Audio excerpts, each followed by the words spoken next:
அல்லாஹ்வுடைய மாபெரும் கிருபையினால் கருணையினால் புனித ரமலான் மாதத்தினுடைய அந்த கடைசி 10 நாட்கள் கருணை நிறைந்த நாட்கள்.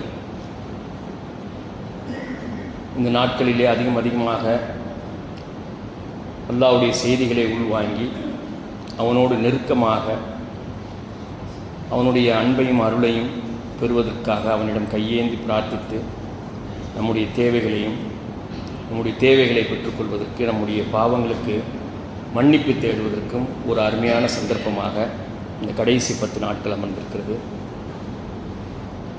அந்த ஒரு மகத்துவமான இரவில் அல்லாஹ்வுடைய இறை இல்லத்தில் கூடியிருக்கக்கூடிய நம் அனைவரின் மீதும் நம்மை எல்லாம் படைத்து பரிபாலித்து கண்காணித்து கொண்டிருக்கக்கூடிய எல்லாம் வல்ல அல்லாஹ் ரப்புல் ஆலமீனுடைய அன்பும் அருளும் சாந்தியும் சமாதானமும் என்றென்றும் நிலவட்டுமாக. அஸ்ஸலாமு அலைக்கும் வரஹ்மத்துல்லாஹி வபரகாத்துஹு. கண்ணியம் நிறைந்த சகோதரர்களே, முஸ்லிம் சமூகத்தினுடைய பொறுப்புகளும் கடமைகளும் என்ற அந்த தலைப்பில் ஒரு சில செய்திகளை உங்களோடு பகிர்ந்து கொள்வதற்காக அழைக்கப்பட்டிருக்கிறேன். மிக முக்கியமான ஒரு காலகட்டத்தை இந்திய முஸ்லிம் சமூகம் கடந்து கொண்டிருக்கிறது என்பதை நாம் அறிந்திருக்கிறோம். இந்திய முஸ்லிம் சமூகம் மாத்திரமல்ல, உலகம் முழுவதும் வாழக்கூடிய முஸ்லிம் சமூகம் ஒரு வகையான நெருக்கடியின் கீழ் வாழ்ந்து கொண்டிருக்கக்கூடிய காட்சிகளை, செய்திகளை அன்றாடம் நாம் பார்த்து கொண்டிருக்கிறோம். தமிழகத்தில் மாத்திரமல்ல, இந்தியாவில் மாத்திரமல்ல, உலகில் எங்கு சென்றாலும் இது போன்ற ஒரு நெருக்கடியான நிலை முஸ்லிம் சமூகம் சந்தித்து கொண்டிருக்கிறது. இஸ்லாத்தை பின்பற்றுவது சிரமமான காரியமாக ஆகிக் கொண்டிருக்கக்கூடிய ஒரு காலச்சூழலில் நாம் வாழ்ந்து கொண்டிருக்கிறோம். உலக நாடுகள் முழுவதும் இந்த காட்சி பரவலாக தென்படுகிறது.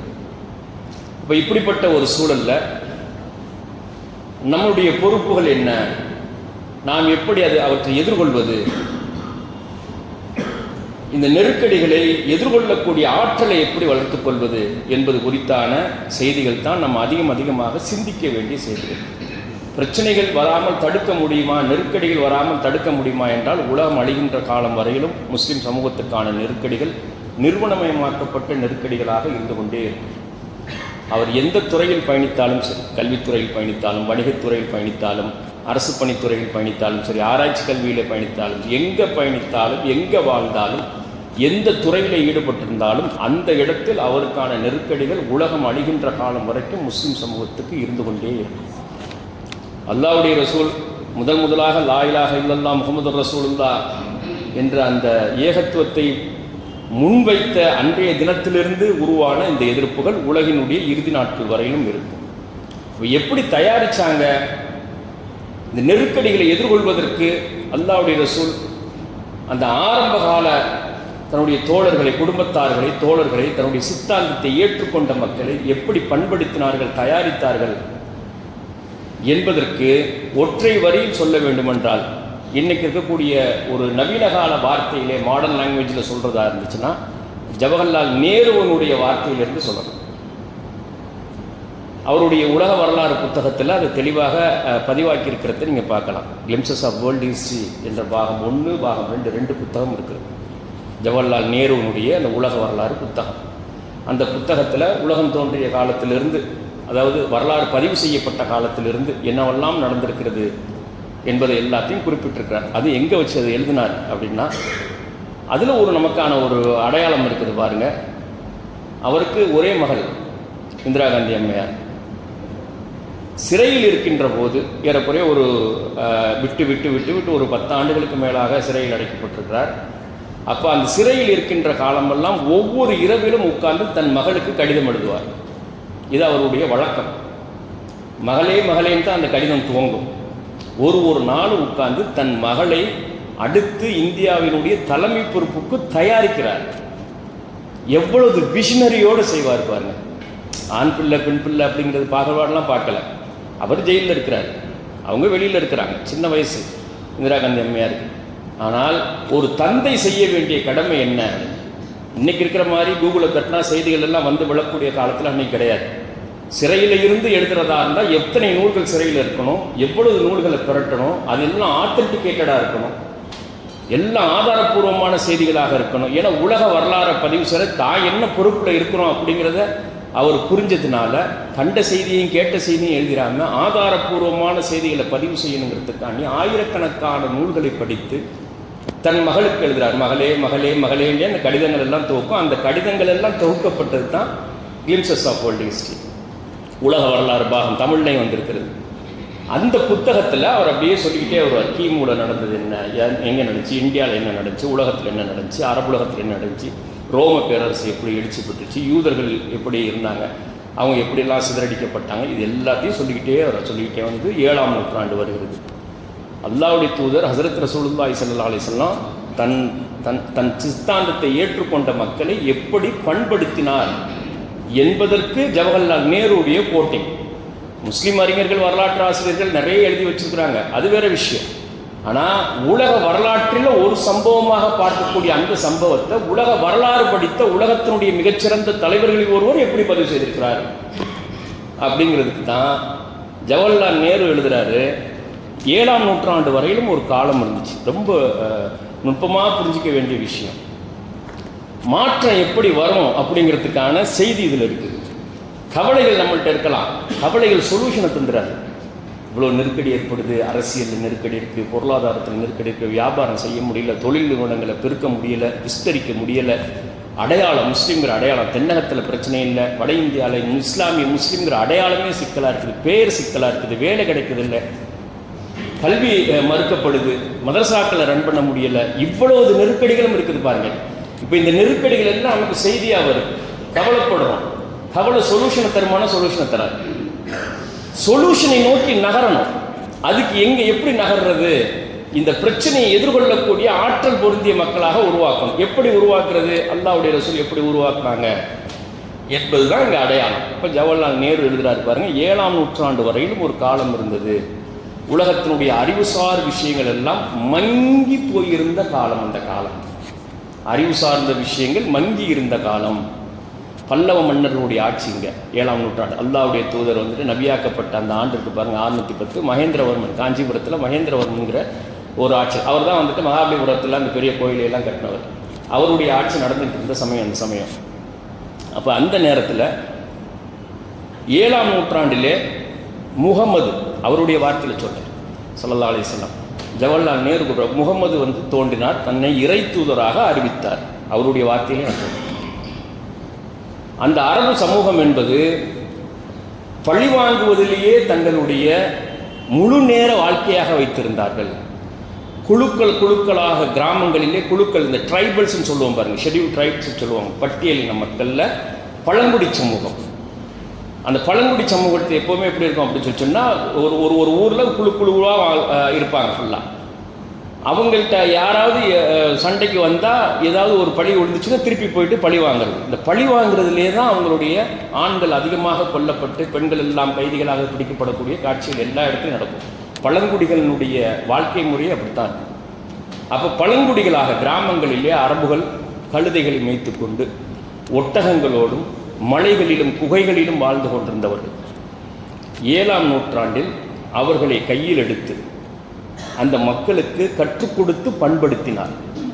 ஜவஹர்லால் நேரு சொல்றார், அவர்களுக்கு கற்றுக் கொடுத்து பண்படுத்தினார். 23 ஆண்டுகள் பண்படுத்தினார். அடுத்து வந்த 500 ஆண்டுகள் இந்த உலகத்தினுடைய ஆட்சியாளர்களாக அவர்கள் மாறி போனார்கள். விந்தையிலும் விந்தை. இதுதான் ஜவஹர்லால் நேருடைய ஸ்டேட்மெண்ட். உலக வரலாற்றில் நடக்காத சம்பவங்கள் எல்லாம் நடந்தது, நடத்தி காட்டினார்கள். ஜவஹர்லால் நேரு பதிவு செய்கிறார்.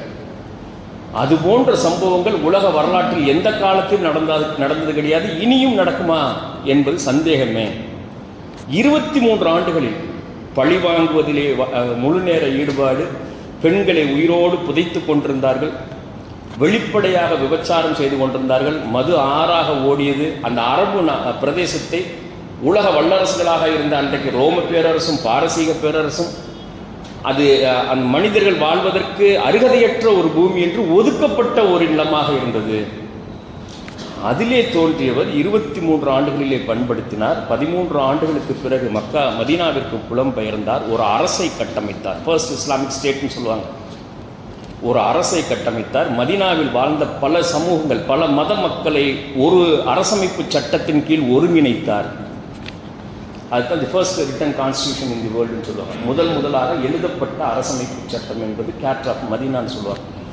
மதீனாவில் ஹஜ்ரத் ரசூலுல்லாஹி ஸல்லல்லாஹு அலைஹி வஸல்லம் யூதர்களோடும் கிறிஸ்தவர்களோடும் மத மறுப்பாளர் கடவுள் மறுப்பாளர்களோடும் இன்னும் பல்வேறு சமூகங்களுக்கு மத்தியிலே ஒரு உடன்படிக்கையின் அடிப்படையில் ஒரு ஆட்சியை நிறுவியது.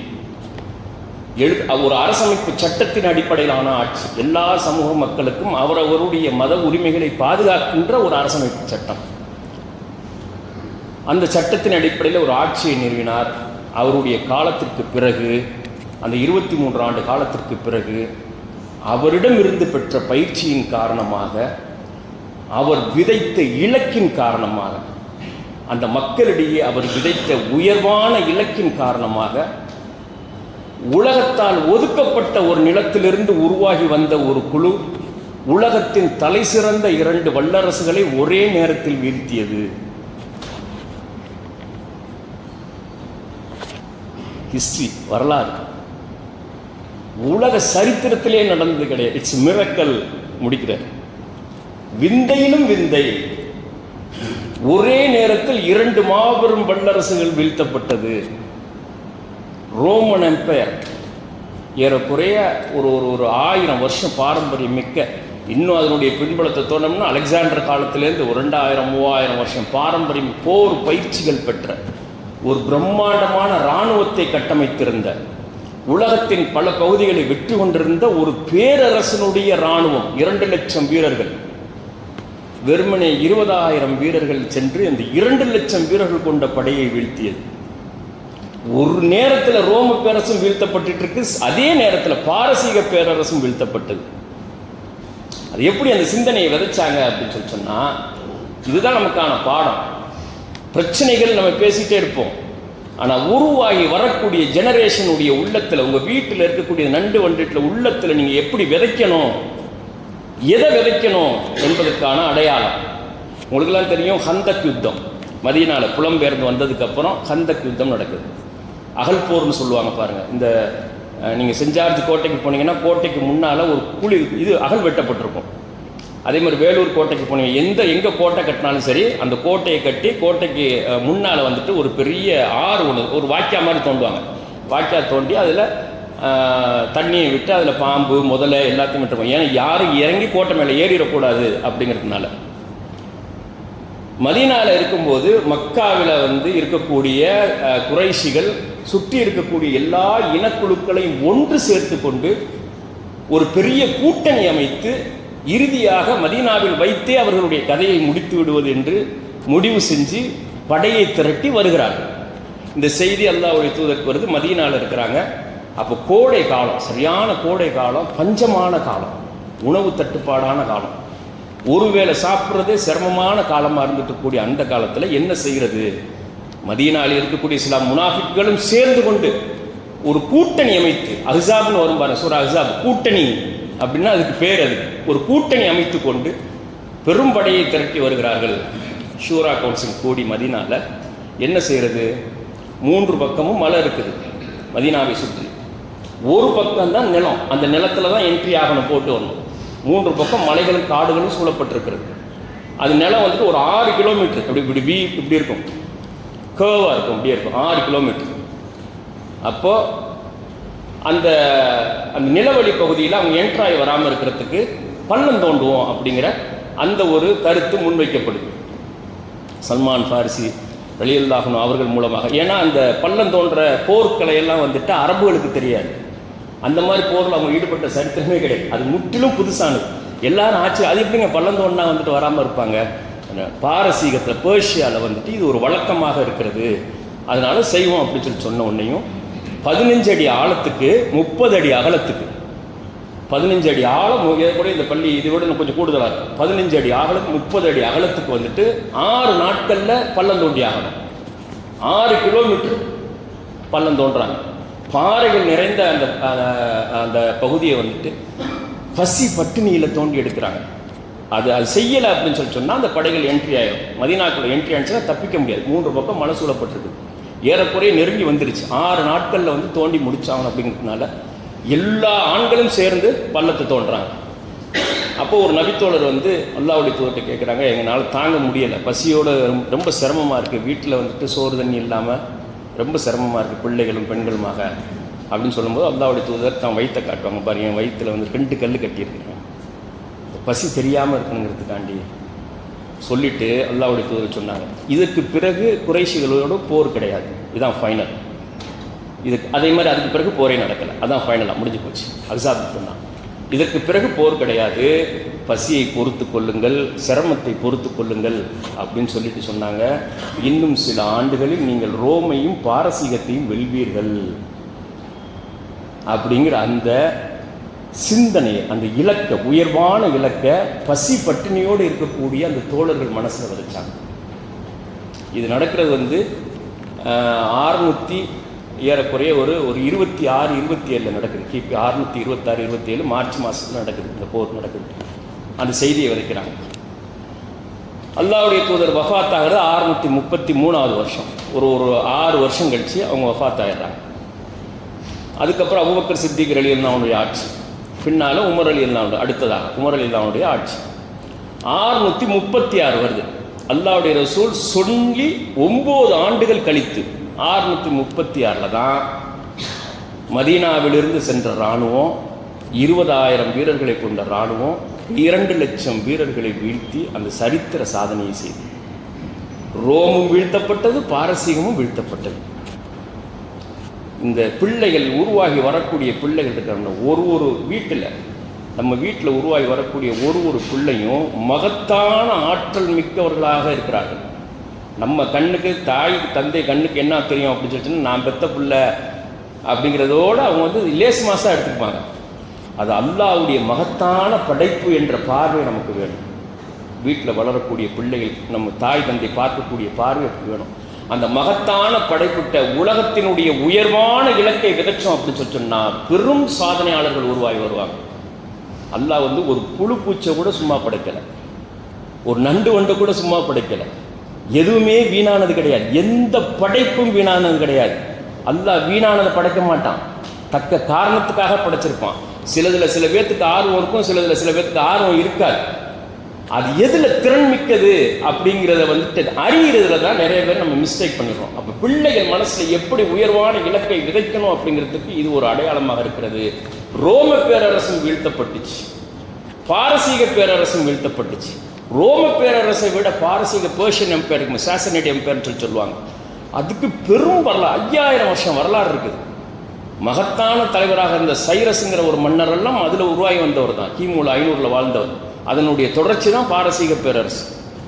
அல்லாஹ்வுடைய ரசூல் முன்னறிவிப்பு செஞ்சு மக்களுடைய மனசில், தோழர்களுடைய மனசில் விதைச்சி ரோமும் பாரசீகத்தின் நீங்கள் வெல்வீர்கள் என்று சொல்லி 9 ஆண்டுகளில் வீழ்த்தப்பட்டது. பாரசீக பேரரசனுடைய தலைமைச் செயலகம் இருக்குது, கோட்டை இருக்குது. அதான் அந்த மன்னர்கள் வந்துட்டு தொடர்ச்சியாக வாழ்ந்து கொண்டிருக்கக்கூடிய பெரும் கோட்டை, மாளிகை, கோட்டை அல்ல மாளிகை, ஒயிட் பேலஸ்ன்னு சொல்லுவாங்க. கூகுளில் தட்டி பாருங்கள், டக் கஸ்ரான்னு போட்டு பார்த்தீங்கன்னா இன்னும் இருக்குது, பாதுகாத்து வச்சுட்டு இருக்கிறாங்க. அது டெஸ்ஸிஃபான்கிற நகரத்தில் இருக்குது அந்த கோட்டை, வெள்ளை மாளிகை. அதுக்கு பேரே ஒயிட் பேலஸ் தான், வெள்ளை மாளிகை. அந்த வெள்ளை மாளிகையில் தான் கிஸ்ரா இருந்தார், பாரசீக மன்னர் கிஸ்ரா இருந்தார். கிஸ்ராவுடைய மகன், அவர் அப்போ ஆட்சியில் இருந்தார். அந்த வெள்ளை மாளிகையை மதீனாவிலிருந்து போன இஸ்லாமிய இராணுவத்தினுடைய தளபதி ஹஜ்ரத் சாத் பின் அபி வக்காஸ் ரலியல்லாஹு அன்ஹு அவங்க தலைமையில் போன அந்த இராணுவம் அவங்களே சாத் பின் அபி வக்காஸ் ரலியல்லாஹு அன்ஹு அவங்களுடைய வெள்ளை குதிரையில் போய் நின்று அந்த குதிரையை முன்னங்கால தூக்கி கோட்டையினுடைய வாயில்களை இடித்தார்கள். சிதிலமடைஞ்ச கோட்டை என்ன இருக்குது, பாதுகாக்கப்பட்டிருக்கிறது. 9 வருஷத்தில் பாரசீக மன்னர்கள் அணிந்திருந்த காப்பு இருக்குது பாருங்கள், தங்க காப்பு.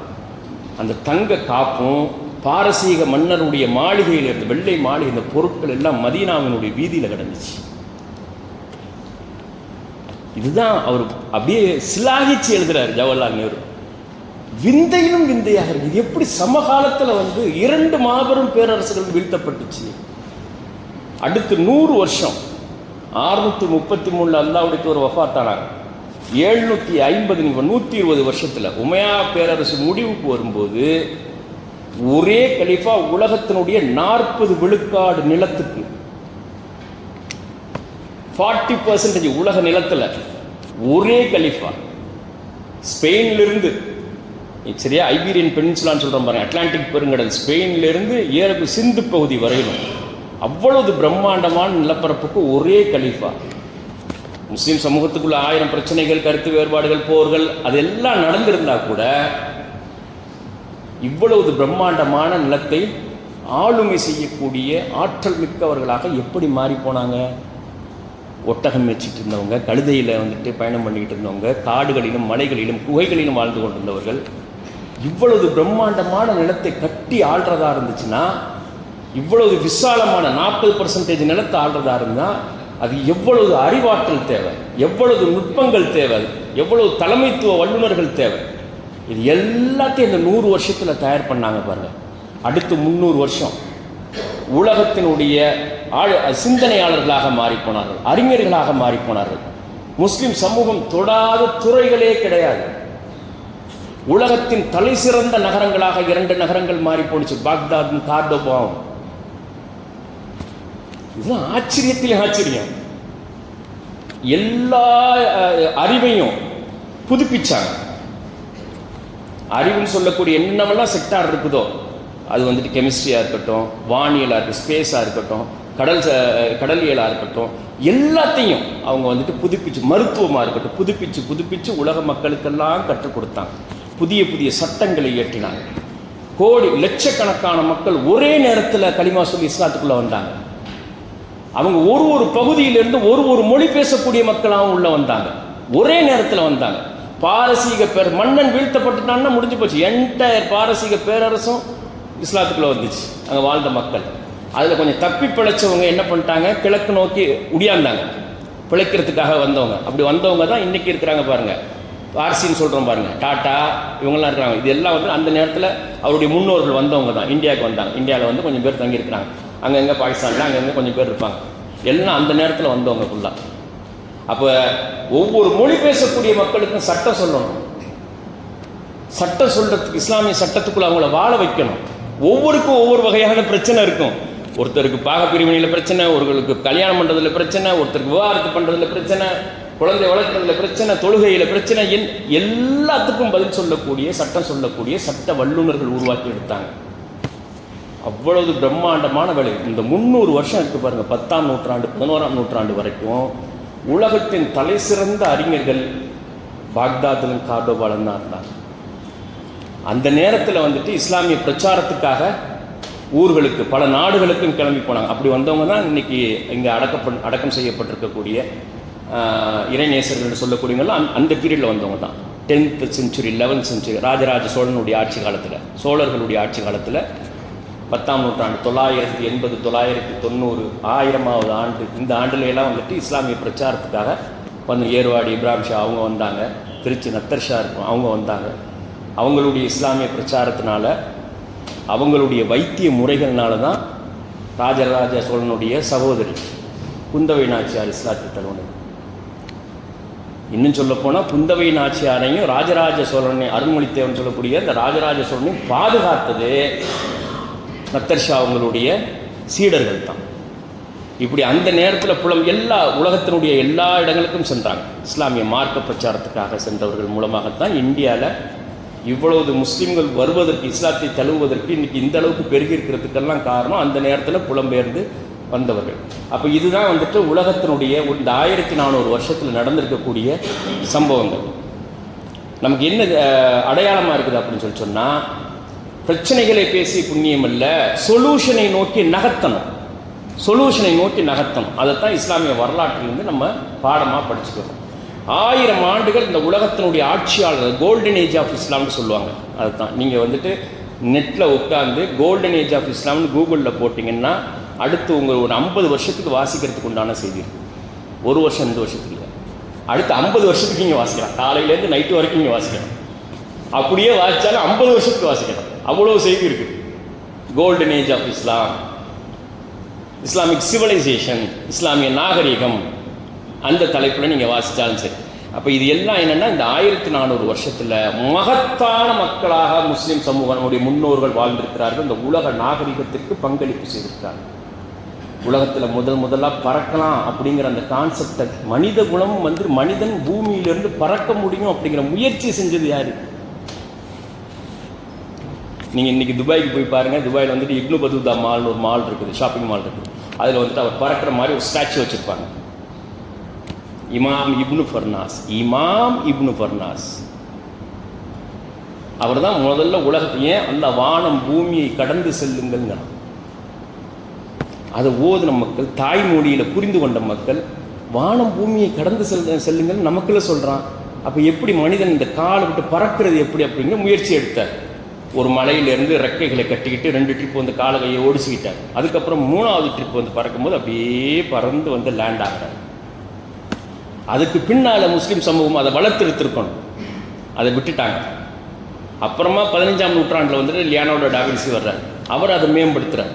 கடைசியில் 19th செஞ்சுரியில் ரைட் பிரதர்ஸ் வந்துட்டு அதை டெவலப் பண்ணி கொண்டுட்டு வர்றாங்க. இப்போ விமானத்தை கண்டுபிடிச்சது யாருன்னு பார்த்தீங்கன்னா ரைட் பிரதர்ஸ்ன்னு இருக்கும். இப்படி ஒவ்வொரு துறையிலையும் சரி ஆச்சரியமான இது நம்ம பிள்ளைகளுக்கு சொல்லித்தர வேண்டிய செய்தி இது. இந்த பிள்ளைகளை எப்படி உருவாக்கி, பிள்ளைகள் தான் சொல்யூஷன். நல்லா கவனிச்சிங்க, பிள்ளைகள் தான் சொல்யூஷன். வீட்டில் வளரக்கூடிய பிள்ளைகள் தான் இன்றைக்கி யாரெல்லாம் படிச்சுட்டு இருக்கிறாங்க யங்கர் ஜெனரேஷன், அவங்க சொல்யூஷன். அவங்களுடைய நெக்ஸ்ட் ஜெனரேஷன் அந்த சொல்யூஷனை நம்ம காட்டிடுவாங்க. அவங்கள மட்டும் சரியாக நம்ம வளர்த்தெடுத்தோம்னா, கவலைப்பட்டுக்கிட்டு இருந்தோம் இல்லை வேறு எந்த வகையான நடவடிக்கையின் மூலமாகவும் மாற்றத்தை கொண்டுட்டு வர முடியாது. அடுத்த தலைமுறையை தயாரிப்பதன் மூலமாகத்தான் மாற்றத்தை கொண்டுட்டு வர முடியும். மிர்சான்னு ஒருத்தர் இருந்தார். அவர் என்ன பண்ணார்,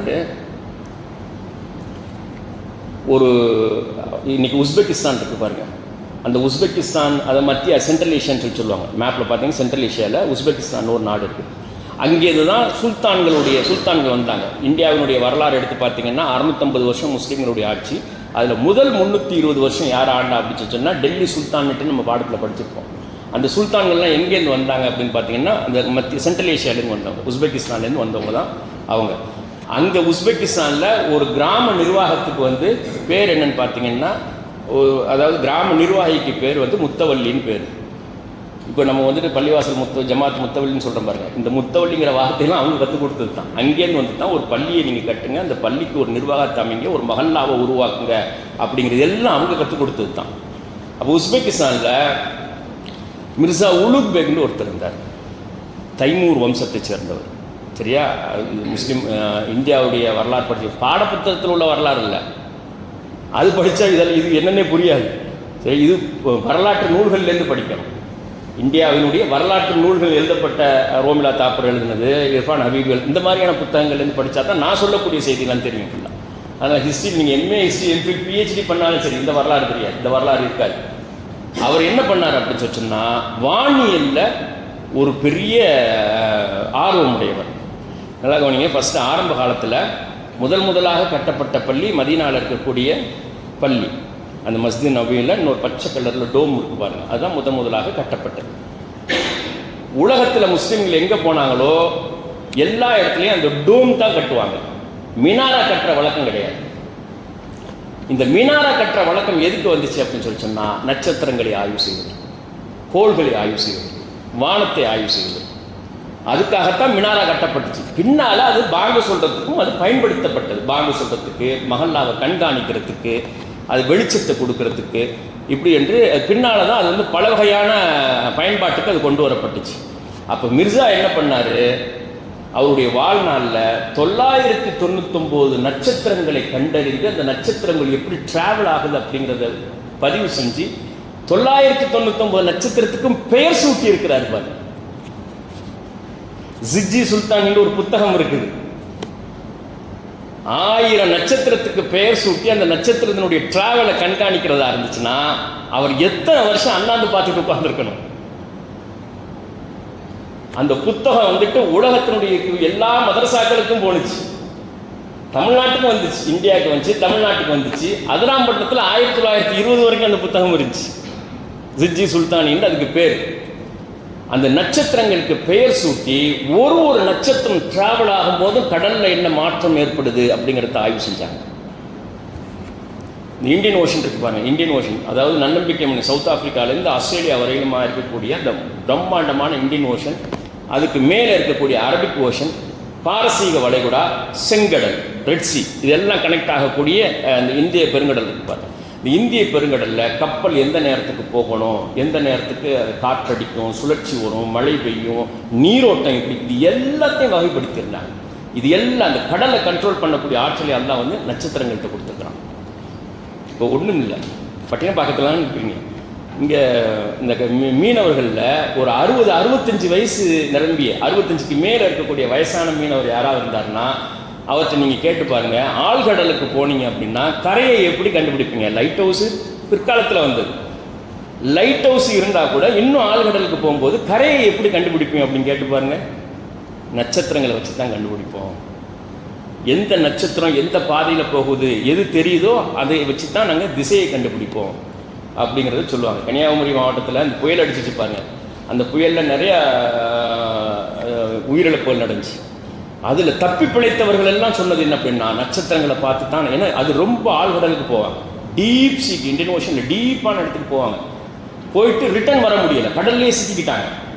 அப்படி சிக்க ஒரு சில பேர் தப்பிச்சு வந்தவங்களும் அந்த வயசானவங்க வந்தாங்க, இளம் வயது போனாங்க பாருங்கள். நிறைய பேர் ஜிபிஎஸ் நம்பி இருந்தவங்கலாம் போயிடுச்சு, சிக்கலில் மாட்டிடுச்சு. வயசானவங்க வந்து தப்பிச்சு வந்தாங்க, நட்சத்திரத்தை பார்த்து தான் வந்தோம் அப்படின்னு. அப்போ நட்சத்திரத்திட்ட அல்லாஹ் அந்த கண்ட்ரோலை கொடுத்துருக்கான். சில இந்த முழு நிலவு அமாவாசை நேரத்தில் நீரோட்டங்கள் ஜாஸ்தியாக இருக்கும், சில நேரம் கடல் உள்வாங்கும், கடலில் நீரோட்டம் எந்த அளவுக்கு போகும், இது எல்லாத்தையும் வகைப்படுத்தி கொடுத்துருந்தாங்க. அந்த புத்தகம் மதரசாக்களில் பாடமாக இருந்துச்சு.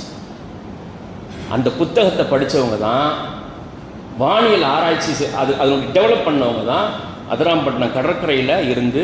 அதிராம்பட்டினம் வந்து ஒரு துறைமுக நகர். அங்கேருந்து ஆடு மாடு கோழி இது எல்லாத்தையும் ஏற்றுக்கிட்டு இலங்கையினுடைய காங்கேசன்துறை இருக்குது, ஒரு 25 கிலோமீட்டர் தான். அதிராம்பட்டினம் கடற்கரையிலேருந்து இலங்கையினுடைய காங்கேசன்துறை 25 கிலோமீட்டர் தான். அந்த காங்கேசன்துறைக்கு போகணும். அங்கேருந்து யானையை ஏற்றிக்கிட்டு வருவாங்க ரிட்டர்னில். ஆடு மாடு கோழியை கொண்டு போயிட்டு யானையை கொண்டுட்டு வர்றதா இருந்துச்சு. அது எவ்வளோ பெரிய பாய்மரப்படகுலே பண்ணுவாங்க. இன்றைக்கி இருக்கக்கூடிய ஜெனரேஷனுக்குலாம் அது தெரியவே தெரியாது. அப்படி போகிறதுக்கு முன்னால் அந்த உஸ்தாதுமார்கிட்ட பெர்மிஷன் வாங்குவாங்க, எப்படி போகணும். அவங்க எந்த நேரத்தில் கிளம்புறாங்களோ அந்த நேரத்தில் நட்சத்திரங்களை பார்த்து, மோஸ்ட்லி இரவில் தான் இருக்கும், நட்சத்திரங்களை பார்த்து அந்த உஸ்தாதுமார்கள் வந்துட்டு இது பண்ணி கொடுப்பாங்க, எப்படி போகணுங்கிற பாதையை சொல்லி கொடுப்பாங்க. நீ கிழக்க 1 மணி நேரம் ஓட்டி, அதில் மேற்க 1 மணி நேரம் ஓட்டி பின்னால் கிழக்க திருப்பணும் அப்படி சொல்லுவாங்க. இந்த நட்சத்திரம் போகுது அப்படின்னா இவ்வளவு நீரோட்டம் கடலில் இருக்கும், இன்ன காற்று வீசுது. இந்த காற்று, கடல், நட்சத்திரம் 3ஐயும் கம்பைன் பண்ணி வழி சொல்லுவாங்க. அதனால தான் இந்திய பெருங்கடலில் கடல் வாணிபத்தில் முஸ்லீம் சமூகம் நம்பர் 1 மாறினத்துக்கு எது காரணமாக இருந்துச்சு? இந்த மாதிரியான ஆய்வுகள் காரணமாக இருந்துச்சு. பாலைவனத்தில் போகவங்களுக்கும் வழி சொல்லக்கூடியது நட்சத்திரங்களை வச்சு தான். அதனால தான் அல்லாஹ் நட்சத்திரங்களை குறிப்பிட்டு சொல்கிறோம், நட்சத்திரங்கள் மீது சத்தியமாக அதை குறிப்பிட்டு சொல்கிறோம். அப்போ என்ன, அது வழிகாட்டக்கூடியதாக இருக்குது. இது எல்லாத்தையும் ஒரு மனிதர் தன்னுடைய ஆராய்ச்சியாளர்களை வச்சு தொகுத்தா இருப்பாருங்க. அதனால தான் அவருடைய பேர் எங்கே சூட்டியிருக்கிறாங்க தெரியுமா?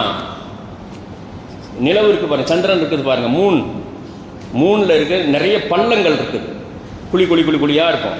அந்த பள்ளங்கள் ஒரு பள்ளத்துக்கும் ஒருத்தருடைய பெயர் சூட்டப்பட்டிருக்கு. யாரெல்லாம் உலகத்தில் தோன்றிய வானியல் அறிஞர்கள் இருக்கிறாங்களோ அவங்க எல்லாத்துக்கும் அந்த பேர் ஒவ்வொருத்தருக்கும் பேர், ஒரு பள்ளத்தினுடைய பள்ளத்துக்கு பேர் சூட்டப்பட்டிருக்குது. மிர்சா உலுக் பேகனுடைய பெயரும் ஒரு குறிப்பிட்ட ஏரியா, அந்த ஏரியாவில் இருக்கக்கூடிய பள்ளத்துக்கு பேர் சூட்டப்பட்டிருக்குது, அவரை கண்ணியப்படுத்துகின்ற விதமாக. நீங்கள் மிர்சா உலுக் பேகன் நீங்கள் போட்டு கூகுளில் சர்ச் பண்ணி பாருங்கள். அவருடைய ஆராய்ச்சி நிலையமெல்லாம் இன்னும் பத்திரமா பாதுகாத்துட்டு இருக்காங்க உஸ்பெகிஸ்தானில். அவர் கட்டமைச்ச மிக பிரம்மாண்டமான மதரசாமெல்லாம் பாதுகாக்கப்பட்டு இருக்குது. அப்போ இதெல்லாம் தான் வந்து முஸ்லீம் சமூகத்தினுடைய கடந்த காலத்தில் நிறைய சொல்லிக்கிட்டே போகலாம். சாதனைங்கிறது சாதாரண சாதனை கிடையாது, முஸ்லீம் சமூகம் செய்திருக்கக்கூடிய சாதனைகள். அப்போ யூரோப்பில் வந்து எந்த வகையான ஒரு வளர்ச்சியும் இல்லாமல், அறிவுசார் விஷயங்கள் எதுவுமே இல்லாமல் தவம் இருப்பாங்க. பாக்தாத்துக்கு போய் ஹையர் எஜுகேஷனுக்காக போகணும். இப்போ எப்படி நம்ம பிள்ளைங்களை வந்துட்டு யூகேக்கும் யூஎஸ்க்கும் அனுப்புறதுக்கு நம்ம வந்துட்டு ட்ரெயின் பண்ணுறோம் பாருங்கள். இன்றைக்கி காலம் மாறி போயிருக்குது. அந்த 500 ஆண்டுகள் இருக்குது பாருங்கள், 8ஆம் நூற்றாண்டிலிருந்து 13ஆம் நூற்றாண்டு வரைக்கும் ஆராய்ச்சி, கல்வி இதுக்கு தேடி போகிறதா இருந்தால் உலகத்தின் தலை சிறந்தவர்கள் தேடி போகக்கூடிய இடம் பாக்தாதும் கார்டோபாவும். யூதர்களுடைய வரலாற்றிலேயே மிகவும் புகழ்பெற்றவர், யூதர்களுடைய வரலாற்றிலே புகழ்பெற்றவர் சொல்லக்கூடியவர் மைமோனைட்ஸ் அப்படின்னு சொல்லக்கூடிய ஒரு மகத்தான அறிஞர். அவர் தான் தோராலேருந்து சட்டங்களை தொகுத்து வச்சிருக்கிறார். யூதர்களுக்கு சட்டங்களை தொகுத்து கொடுத்துருக்கிறார். அவங்கள்ட்ட அக்கீதா கித்தாபு கிடையாது, சட்டங்கள் தான் ஜாஸ்தியாக இருக்கும். கொள்கை கிடையாது, சட்டங்கள் தான் ஜாஸ்தியாக இருக்கும். அப்போ அந்த புத்தகத்தை கொடுத்தவர் யாருன்னா மைமோனைட்ஸ் அப்படின்னு சொல்லி, அவர் வந்து ஒரு உலகத்தின் தலை சிறந்த கணிதவியல் வல்லுநர், ஒரு மருத்துவர், மிகச்சிறந்த மருத்துவர். எப்படிப்பட்ட மருத்துவர் அப்படின்னா, சுல்தான் சலாவுதீன் அய்யூபிக்கான பர்சனல் டாக்டர் யாருன்னு பார்த்தீங்கன்னா, மருத்துவர் யாருன்னு பார்த்தீங்கன்னா மைமோனைட்ஸ் சொல்லக்கூடிய ஒரு யூதர், ஒரு ராபி, யூத மார்க்க அறிஞர், அவ்வளவு புகழ்பெற்றவர். அவர் எங்க படிச்சாரு?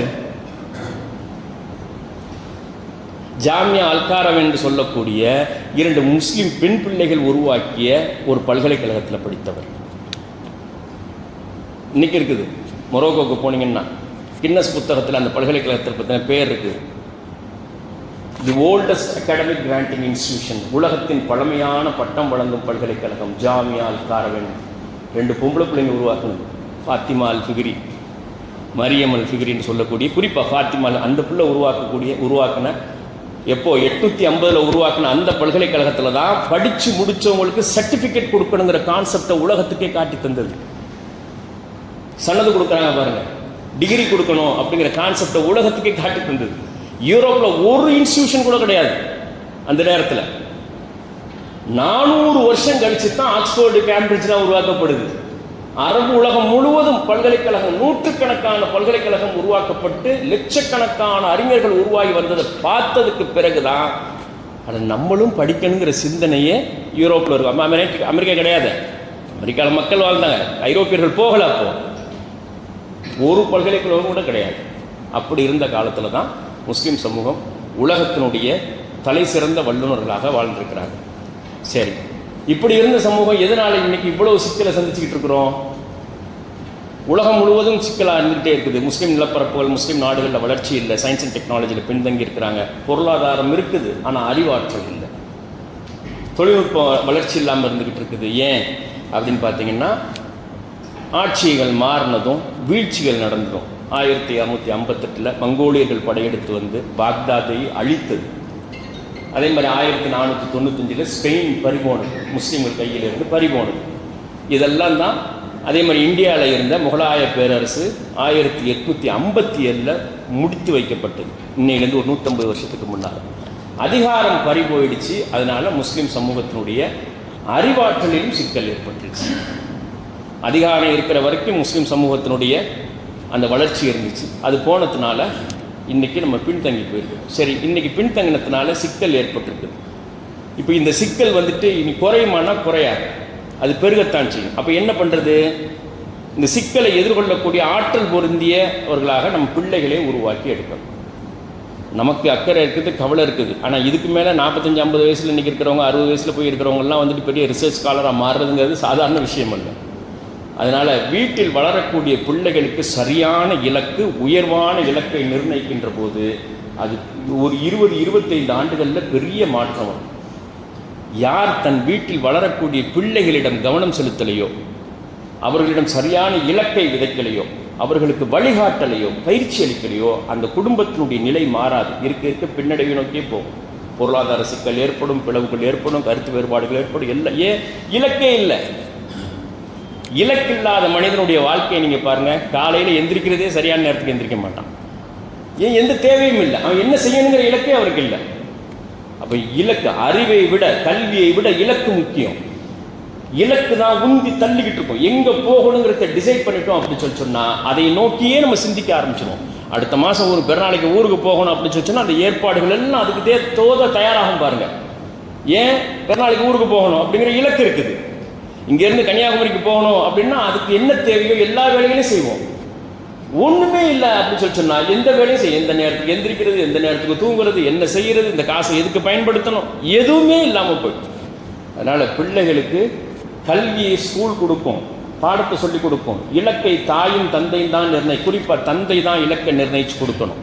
அப்படி இலக்கை நிர்ணயிக்கிறதால தந்தைக்கு விசாலமான அறிவு வேணும். இன்னைக்கு இருக்கக்கூடிய நெருக்கடிகளை தெளிவாக உள்வாங்கியிருக்கணும். இந்த நெருக்கடிகள் பெருகும். இனி வந்துட்டு இந்தியாவில் முஸ்லீம் சமூகம் இந்த எதிர்ப்பு சக்திகளோடு தான் வாழ வேண்டிய ஒரு நெருக்கடியான சூழல் உருவாயிடுச்சு. ஆட்சி என்ன மாறினாலும் சரி, காட்சி மாறாது. ஆட்சி அதிகாரத்தில் இருக்கிறவங்க மாறலாம், அந்த உச்ச பொறுப்பில் இருக்கிறவங்க அரசியலில் மாறலாமே தவிர கவர்மெண்ட் ஆர்கனில் இருக்கக்கூடியவங்க யாரும் மாற போகிறது கிடையாது. யார் என்ன சிந்தனை உள்ளவங்கிறத ஐடென்டிஃபை பண்ணுறது சாதாரண விஷயம் இல்லை. அப்போ அவங்களோட தான் இங்கே வாழ்ந்தாகணும். வாழ்கிறது எப்படி? எதிர்கொள்ளக்கூடிய திறனோடு வாழணும். எதிர்கொள்ளக்கூடிய திறனை இங்கேருந்து உருவாகும், பிள்ளைகள்கிட்ட இருந்தோம். பிள்ளைகளுக்கு எப்படி நம்ம சொல்லிக் கொடுக்கணும்? ஸ்கூல் வந்துட்டு டெய்லி ஸ்கூலுக்கு போயிட்டு வருது, படிச்சிருமாண்டா படிச்சிடாது. தகவல்களை மட்டும்தான் ஸ்கூல் சொல்லிக் கொடுக்கும். சிலபஸ் வந்து தகவல் ஒன்லி இன்ஃபர்மேஷனை மட்டும்தான் சொல்லும், இலக்கை நிர்ணயிக்காது. ரெண்டாவது, சிலபஸ்க்கு ஒரு இலக்கு இருக்குது, அது எம்ப்ளாயாக உருவாக்கி கொண்டு போகிறதுக்கே உங்களுக்கு வழிகாட்டும். இது படிக்கணும், படித்து முடிச்சோடனே வேல்யூவாக இருக்குதா, எங்கே வேலை கிடைக்கும் அப்படிங்கிற சிந்தனையிலேயே உங்கள் ஸ்கூலும் சிலபஸும் கொண்டுட்டு போகும். அப்படி போனோம் அப்படின்னு சொன்னா எல்லா சமூகம் மாதிரி நம்மளும் போயிட்டே இருப்போம். நம்மளுடைய இஷ்யூ தீராது. படிச்சிருப்போம், பட்டதாரியாக இருப்போம், ஒரு அரசியல் நெருக்கடி வந்துச்சுன்னா ரோட்டில் நின்று கத்தணும். அந்த மாதிரியே சிக்கல் இருக்கு. நிறைய பட்டதாரிகள் உருவாகி வந்திருப்பாங்க, பிரச்சனை ஓயவே ஓயாது, அதிகரிச்சுக்கிட்டே இருக்கும். மற்றவர்களுக்கான வழி கிடையாது முஸ்லீம் சமூகத்துக்கான வழி. மற்றவர்களுக்கான பிரச்சனைகள் வேறு. அவங்களுக்கு வேலை கிடைக்கணும், படித்து வேலை கிடைக்கணும், செட்டில் ஆகணுங்கிறது மட்டும்தான் அவங்களுடைய இலக்கு. முஸ்லீம் சமூகத்துக்கு அப்படி இல்லை. படித்தாலும் வேலை கிடைச்சாலும் பொருளாதாரம் வந்தாலும் சோஷியோ பொலிட்டிக்கல் இஷ்யூ இருக்குது, சமூக அரசியல் சிக்கல் இருக்குது. அந்த சமூக அரசியல் சிக்கலை எதிர்கொள்ளக்கூடிய திறனை நம்ம வளர்த்துக்கல அப்படின்னு சொன்னா இந்த பிரச்சனைகள் தொடர்ந்துகிட்டே இருக்கு. அப்ப பிள்ளைகளிடம் தந்தை அதிகமான நேரம் பேசணும். குறிப்பாக ஆண் பிள்ளைகள்கிட்ட அதிகமான நேரம் பேசணும். பெண் பிள்ளைகள் ஓரளவுக்கு தாயினுடைய பராமரிப்பில் உருவாகி வந்துடுவாங்க. தந்தை இல்லாமல் உருவாகி வரக்கூடிய ஆண் பிள்ளை இருக்கு பாருங்க, அது வந்து நீர்த்து போனதாக. இப்போ நாம் கடந்த ஒரு 20-25 வருஷமாக பார்த்துட்டு இருக்கிறது, இந்த வெளிநாடு போக்குவரத்து இருக்கக்கூடிய ஊர்கள், தஞ்சை மாவட்டம், டெல்டா மாவட்டங்கள் இருக்குது, ராமநாதபுரம், கன்னியாகுமரி, அந்த மாதிரியான சிவகங்கை மாவட்டம், இந்த மாவட்டங்களில் வந்து நிறைய இளைஞர்கள் இன்றைக்கு படித்து வரக்கூடிய இளைஞர்கள்ட்ட பார்த்தீங்கன்னா ஒரு மந்தத்தனம் இருக்குது. எது ஒன்றுலையுமே வந்துட்டு ஆர்வம் இல்லாமல் இருக்கான். எந்த நேரம் பார்த்தாலும் குனிஞ்சு மூளைக்கு மூளை உட்காந்து இதைத்தான் நோண்டிக்கிட்டு இருக்கான். ஒரு குரூப்பாக உட்காந்து 5 பேரும் உட்காந்து செல்ஃபோனை தான் நோண்டிகிட்டு இருக்கான். அந்த செல்ஃபோன் தான் அவனுக்கு நிறைய டீச் பண்ணுது. அவனுடைய விஷன் என்னன்னு கேட்டு பாருங்க, சொல்ல தெரியாது. இப்போ நான் வர்றதுக்கு முன்னால் ஒரு 10 நிமிஷத்துக்கு கிளம்புற 10 நிமிஷத்துக்கு முன்னால் பெரிய அழுகையோடு ஒரு தந்தை வந்து பேசுகிறார். ரொம்ப மதுரையிலேருந்து பேசுகிறார். அவன் என்ன கேட்டாலும் சொல்ல மாட்டேங்கிறான் அப்படிங்கிறார். சரி ஃபோனை கொடுங்க அப்படின்னு சொல்லிட்டு, பாப்பா நீ என்ன வாங்கணும் அப்படி என்ன வாங்கணும் எனக்கே தெரியலையே. இந்த மந்தத்தனம் இருக்குது. தந்தை இருக்கின்ற போதே சிக்கல் இருக்குது. நான் தந்தை எல்லாம் வெளிநாட்டில் இருக்கிறாங்க. அறிவுரை சொல்கிறதுக்கு, ஆலோசனை சொல்கிறதுக்கு, அரவணைக்கிறதுக்கு, துணிச்சலை கொடுக்கறதுக்கு, தன்னம்பிக்கை கொடுக்கறதுக்கு, ஆண்மைத்தனத்தை கொடுக்கறதுக்கு தந்தை வேணும். ஒரு தாய் தன் பிள்ளை ஆண் பிள்ளையை அரவணைக்கிறதுக்கும் ஒரு தந்தை ஆண் பிள்ளையை அரவணைக்கிறதுக்கும் சைக்கலாஜிக்கலாக நிறைய வேறுபாடுகள் இருக்குது. அதனால தான் அந்த தந்தை சொல்மிக்க மந்திரம் இல்லை. மந்திரத்தை தந்தை சொல்லித்தரணும், சமூகத்தை தந்தை சொல்லித்தரணும். சமூகத்தினுடைய இஷ்யூவை தந்தையினால தான் கிளியராக வந்துட்டு அந்த பிள்ளைகளுக்கு விதைக்க முடியும், இலக்கை விதைக்க முடியும். ஒரு தந்தை தான் வளரக்கூடிய பிள்ளைக்கான ஹீரோ, அவனுடைய தந்தை தான். எங்கள் அத்தா சொல்லிட்டாங்க, எங்கள் வாப்பா சொல்லிட்டாங்க, தன்னம்பிக்கையான விஷயங்களை தந்தை விதைச்சிக்கிட்டே இருக்கிறேன்னு வச்சுங்க, அந்த புள்ள அப்படியே குட்டி போட்ட பூனை மாதிரி உங்கள் பின்னாலே ஓடியாரு. பிள்ளைகள் தவறு இழைக்கத்தான் செய்வாங்க, சிக்கலோடு தான் இருக்கத்தான் செய்யும், குற்றம் இழைக்கத்தான் செய்வாங்க, சொல்கிறத கேட்க மாட்டாங்க, சரியா? இதெல்லாம் நடக்கத்தான் செய்யும். ஆனாலும் தந்தை அரவணைத்து அரவணைத்து அரவணைத்து தன்னம்பிக்கை ஊட்டி கொண்டுட்டு வர்றாரு பாருங்க. இது குறைவாக இருக்கிறதுனால மந்தமான இளைஞர்கள் உருவாகி வந்திருக்கிறாங்க. எதுலேயுமே ஆர்வம் இல்லாத. ஒரு மீட்டிங்க்கு போ அப்படின்னு சொன்னால், அஜித்து கூப்பிட்டாங்கல்ல, செவத்தில் சாஞ்சிருக்காங்க, முன்னால் வாங்கன்னு சொல்லி ஒரு மீட்டிங் போனால் கடைசி சீட்டு எங்கவோ, கடைசி சீட்டில் சீட்டு நுனியில் போய் உட்காந்துருப்பான். ஃப்ரண்ட்டில் போய் உட்காந்து துணிச்சலாக போய் உட்காந்து தெரியாது. ஒரு 4 பேர்த்து பேச சொன்னால் 4 பேர்த்து தைரியமாக துணிச்சலாக பேச தெரியாது. ஒரு இஷ்யூ வந்து அட்ரஸ் பண்ண தெரியாது. ஒரு பேங்க்கு போனால் என்ன செய்யணும்னு சொல்லிட்டு தெரியாது. ஒரு லீகல் இஷ்யூ வந்துச்சுன்னா என்ன செய்யறதுன்னு தெரியாது. இதெல்லாம் யார் சொல்லிக் கொடுக்க முடியும்? தாய் சொல்லிக் கொடுக்க முடியுமா? அதெல்லாம் இதுதான் கல்வி, இதுதான் கல்வி. அதெல்லாம் இன்ஃபர்மேஷன், சிலபஸ் இருக்கு பாருங்க, அது தகவல்கள். அறிவு என்ன? சமூகத்தில் நிற்கிறான் பாருங்க, நிற்கிறதுக்கு உண்டான துணிச்சலை கொடுத்துருக்குது பாருங்க, அதுதான் கல்வி. அப்போ அந்த கல்வியை தந்தையினால தான் கொடுக்க முடியும். ஒரு பெரிய விஷயம் கிடையாது. உங்கள் பிள்ளை வந்துட்டு சயின்ஸில் நல்லா படிக்கும்போதே நல்ல ஆர்வமாக இருக்கிறான் அப்படின்னு இந்த ஐடென்டிஃபை பண்ணுறதுக்கு பாருங்க, ஐடென்டிஃபை பண்ணுறது நல்ல ஆர்வமாக இருக்கிறான், கூட்டி கொண்டு போய் உங்கள் வீட்டு மாடியில், மொட்டை மாடிக்கு தெருவில் நிற்க வச்சு நீ அப்படியே அண்ணாந்து பார், பயிற்சி எப்படி கொடுக்கணும்னு சொல்கிறேன்.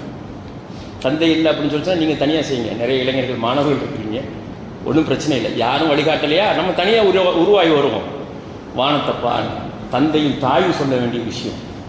இங்கேருந்து ஒரு 300வது கிலோமீட்டர் வானத்தில், திருச்சி தூரம், நிலத்தில் பார்த்தீங்கன்னா சென்னையிலேருந்து திருச்சி தூரம், அதை அப்படியே மேலே நிப்பாட்டுவீங்க. 300 கிலோமீட்டர் மேலே ஒரு வீடு இருக்குது. அந்த வீட்டுக்கு பேர் என்ன? ஒரு வீடு அந்தரத்தில் தொங்கிக்கிட்டு இருக்குது. யாருக்காவது தெரியுதா? அந்த வீட்டுக்கு பேர் என்ன? இன்டர்நேஷ்னல் ஸ்பேஸ் ஸ்டேஷன், சர்வதேச விண்வெளி ஆராய்ச்சி நிலையம். அந்த இடத்துல தொங்கிக்கிட்டு இருக்குது பாருங்க. எந்த நேரமும் ஒரு 4-5 பேர் இருந்து அங்கே ஆராய்ச்சி பண்ணிக்கிட்டு இருக்காங்க, ரிசர்ச் பண்ணிக்கிட்டு இருக்காங்க.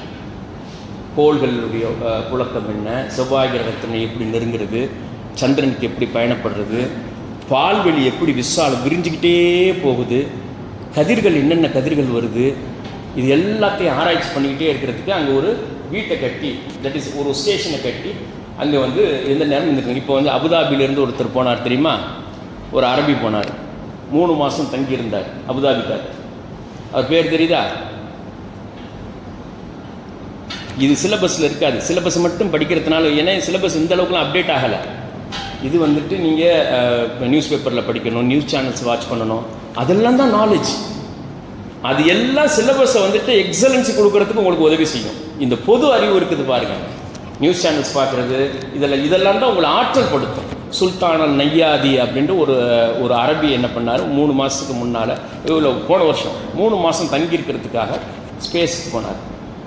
அவர் என்ன ரிசர்ச் பண்ணுறதுக்காக அவர் கொடுக்கப்பட்ட ப்ராஜெக்ட் என்ன அப்படின்னு சொன்னால், இந்த ஸ்பேஸ் ஷட்டில் போகுது பாருங்கள், விண்வெளிக்கு போகுது இல்லையா, ராக்கெட்டோடு சேர்ந்து போகும் பாருங்கள். ராக்கெட் இருக்கும், ராக்கெட்டோட ஸ்பேஸ் ஷட்டில் இருக்கும். ஸ்பேஸ் ஷட்டிலில் தான் தங்கியிருப்பாங்க. கொஞ்சம் தூரம் போன உடனே ராக்கெட் இதாகிடும், ஸ்பேஸ் ஷட்டில் மட்டும் போக ஆரம்பிச்சிடும். இந்த ஸ்பேஸ் ஷட்டில் போகும்போது, வானத்துக்கு ராக்கெட்டில் ஏறும்போது, மனிதனுடைய உள்ளம், ஃபிசிக்கல் ஹார்ட் இருக்கு பாருங்கள், அது சுருங்குது. ஏன் சுருங்குது அப்படிங்கிறத ஆய்வு செய்கிறதுக்கு தான் அவர் போனார். இது அல்லாஹ் திருமறையில் சொல்லி காட்டுறான். அதாவது இந்த முனாஃபிக்குகளுடைய உள்ளத்தை பற்றி சொல்லும்போதும் சரி, கடன் வாங்கியவருடைய உள்ளம் எப்படி சுருங்குது, விண்வெளிக்கு செல்லக்கூடியவருடைய உள்ளம் சுருங்குவது போன்று சுருங்குதுங்கிறான். இது ஏன் சுருங்குது? இது சுருங்குறதுனால சிக்கல் ஏற்படுது. அதிலிருந்து எப்படி வந்துட்டு மனிதர்களை அந்த உள்ள சுருங்காமல் செய்யறதுக்கு என்ன செய்யணுங்கிறது அவர் 3-4 மாதம் ரிசர்ச் பண்ணார். போயிட்டு திரும்பி வந்துட்டார். அப்படி அவர் அங்கே இருக்கும்போது அந்த ஸ்பேஸ் ஷட்டில் அந்த ஸ்டேஷன் வந்து சுற்றி வருது பாருங்கள், அது மற்ற எல்லா சேட்டலைட் மாதிரி சுற்றி வருது. அப்படி வரும்போது ஒரு பெருநாள் தினத்தன்று, போன பெருநாள் தினத்தன்று மக்காவையும் மதீனாவையும் எக்ஸலண்ட்டாக அப்படியே ஃபோட்டோ எடுத்தார். மேலே ஒரே பிக்சரில் வந்துச்சு. மக்கா இருக்குது, மதீனா இருக்குது, 2 புனித தலங்களையும் ஒரே பிக்சரில் ஃபோட்டோ எடுத்தார். பக்கத்து வீடு மாதிரி இருக்குது. 460 கிலோமீட்டர் தூரம், பக்கத்து வீடு மாதிரி இருக்குது, எடுத்து அனுப்பிச்சிருந்தார். அப்போ நம்ம பிள்ளைகளுக்கு என்ன சொன்னால், அந்த ஸ்பேஸ் ஸ்டேஷனுக்கு நீ போகணும், இது அந்த பிள்ளைங்க மனசில் விதைக்கணும். இங்கே இருக்கக்கூடிய மாணவர்கள் அதை வந்து நீங்கள் நாளைக்கே போயிட்டு அது சம்மந்தமாக நீங்கள் சர்ச் பண்ணி எடுத்தீங்கன்னா தெரியும். நம்ம போகணும். அப்போ போகிறதுக்கு என்ன பண்ணணும்? அந்த பிள்ளை கேட்கும் அத்தாட்ட, சரி நான் வானத்துக்கு போகணும், அல்லாஹ் வந்து இன்ன ஃபியல் கிசமாவாத்தி வல்லால், வானம் பூமி எப்படி படைக்கப்பட்டிருக்கிறது என்பதை நீங்கள் ஆய்வு செய்ய வேண்டாமா?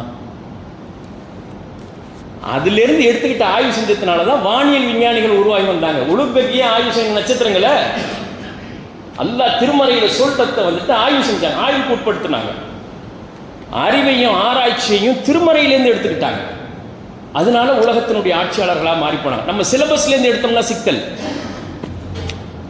அப்போ வானத்துக்கு போகிறதுக்கு என்ன பண்ணுறது? அந்த பிள்ளை கேட்கும் உங்கள்கிட்ட, நான் வானத்துக்கு போகணும், அந்த நட்சத்திரங்களுக்கு நெருக்கமாக போகணும், இங்கேருந்து 4 லட்சம் கிலோமீட்டர் தூரத்தில் இருக்க சந்திரமண்டலம் இருக்குது, அதுக்கு நெருக்கமாக போகணும் அப்படின்னா முதல்ல அந்த ஸ்பேஸ் ஸ்டேஷனுக்கு போகணும். அதுக்கு போகிறதுக்கு என்ன பண்ணுறது? ஃபிசிக்ஸ், கெமிஸ்ட்ரி, மேத்தமெட்டிக்ஸ், இந்த 3 படிக்கணும். இந்த 3 படித்தா போயிடலாம். இப்படித்தான் அந்த பிள்ளைகளுடைய மனசில் வந்துட்டு இந்த உயர்வான சிந்தனைகளை விதைக்கணும். வானியல் நிபுணர்களாக உங்கள் பிள்ளைங்களை உருவாக்கி எடுக்க அப்படின்னா அந்த 3லே எக்ஸலண்ட் கொடுத்துச்சு அந்த பிள்ளை அப்படின்னா இந்தியன் இன்ஸ்டியூட் ஆஃப் சயின்ஸில் வந்துட்டு சீட்டு கிடச்சிரும். திருவனந்தபுரத்தில் இருக்குது. அங்கே கிடச்சிட்டு இஸ்ரோவுக்கு போக ஆரம்பிச்சிடலாம். இஸ்ரோவுக்கு போனோம்னாக்க நாசாவுக்கு போக ஆரம்பிச்சிடலாம். இப்படி தான் படிப்படியாக போகிறது. அப்போ முக்கியமாக படிக்க வேண்டியது என்ன? Physics, chemistry, mathematics. கணிதம், இயற்பியல், வேதியியல் படித்தோம்னு இயற்பியல் படிக்கிறதுக்கு பாருங்கள், ஃபிசிக்ஸ் படிக்கிறதுக்கு பாருங்கள். அதுதான் தெரியும் ஏன் எப்படி வந்து இந்த புவியீர்ப்பு விசையை கிழித்து கொண்டு ராக்கெட் போகுது, இப்படி போகிறது எல்லாம் ஏன் கீழே விழுது, ஏன் மேலே போகாமல் இருக்குது. ஆனால் அந்த குறிப்பிட்ட தூரம் அந்த வீட்டுக்கு போன உடனேயும் இது கீழே விழாது, அப்படியே மிதந்துக்கிட்டே இருக்குமே. ஏன்? அங்கே புவியீர்ப்பு விசை இல்லை.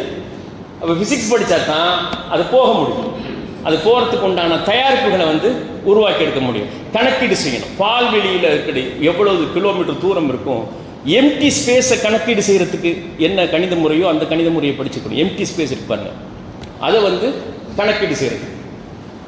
இன்னும் போகும்போது ஏற்படக்கூடிய ரசாயன மாற்றங்கள் என்ன, அதுக்கு கெமிஸ்ட்ரி படிக்கணும். Physics, chemistry, mathematics. இந்த மூணுலேயும் உங்கள் பிள்ளை திறனோடு வந்துச்சுன்னா வானியல் நிபுணர்கள் உருவாகி வந்துடுவாங்க. ஒரு 15 வருஷம் 20 வருஷம் வந்துட்டு பட்டினப்பாக்கத்துலேருந்து இஸ்ரோவில் இருக்கக்கூடிய சயின்டிஸ்ட் எல்லாம் பட்டினப்பாக்கம் முஸ்லீம்கள் வித்தின் 20 இயர்ஸில் மாறி.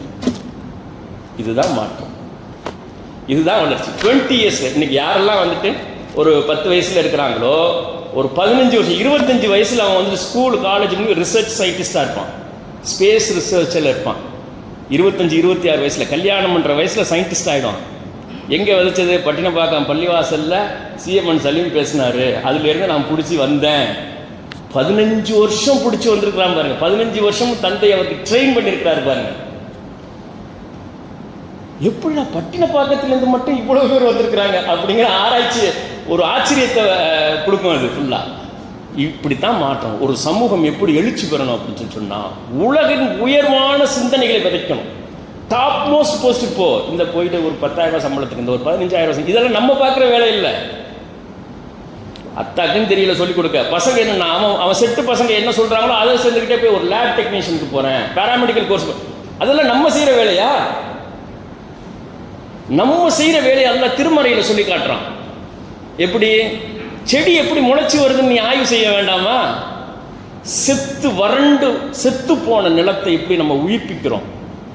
நீங்கள் இறங்கி போகும்போது வெளியில் வந்து ஒரு பிடி மண் எடுங்க, இந்த கார்லாம் நிற்கிது பாருங்க, அங்கேருந்து ஒரு பிடி மண் எடுத்து அதை நீங்கள் பார்த்தீங்கன்னா என்ன தெரியும்? மண் தான் தெரியும், வேறு ஒன்றும் தெரியாது. அதை கொண்டு போய் ஒரு லேபில் கொடுத்தீங்கன்னு வச்சுக்கோங்க. அந்த லேபில் பார்த்துட்டு என்ன பண்ணுவாங்க, அந்த மண்ணில் என்ன சத்து இருக்குன்னு சொல்லுவாங்க. தலைச்சத்து இருக்குது, மணிச்சத்து இருக்குது, உயிர் சத்து இருக்குது அப்படின்னு சொல்லுவாங்க. ஏன்?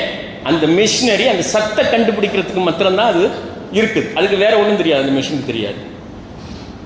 அந்த சத்தில் என்ன முளைக்கும் அப்படின்ற சொல்லி இந்த மண்ணில் எந்த செடியை வச்சா அது முளைக்கும் அப்படின்னு சொல்லி கொடுத்தாங்க. ஏன்னா இந்த செடிக்கு இந்த சத்துக்கள் தேவை அப்படிங்கிறத சொல்லி தருவாங்க. அதை தாண்டி ஒன்றும் செய்ய தெரியாது. சரி, இந்த மண்ணில் மழை பெஞ்ச உடனேயும் ஆட்டோமேட்டிக்காக எப்படி செடி முளைக்குது?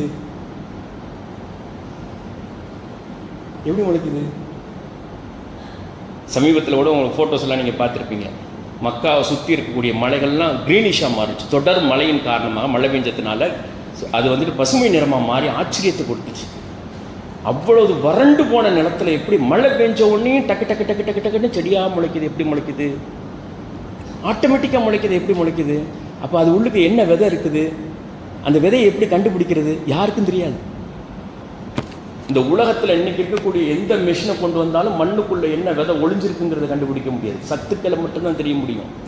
விதை என்ன ஒளிஞ்சிருக்குன்னு தெரியாது. இந்த உலகம் அழிகிற காலம் வரைக்கும் தெரிஞ்சுக்க முடியாது. உலகிலேயே சிறப்பான படைப்பு, சிறந்த படைப்பு மனிதன். மனிதனை அல்லாஹ் எதை வச்சு படைச்சிருக்கிறான்? கிளேலேருந்து எக்ஸ்ட்ராக்ஷன், களிமண்ணினுடைய எக்ஸ்ட்ராக்ஷன்லேருந்து அல்லாஹ் படைச்சிருக்கிறான்.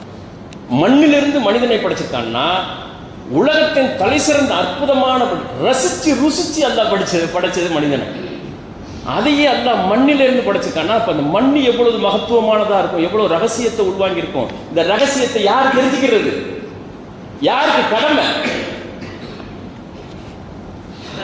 நமக்குத்தான் கடமை, முஸ்லிம்களுக்கு தான் கடமை. மண்ணில் என்னென்ன ரகசியங்கள் ஒளிஞ்சிருக்குன்னு தெரிஞ்சுக்கிறது.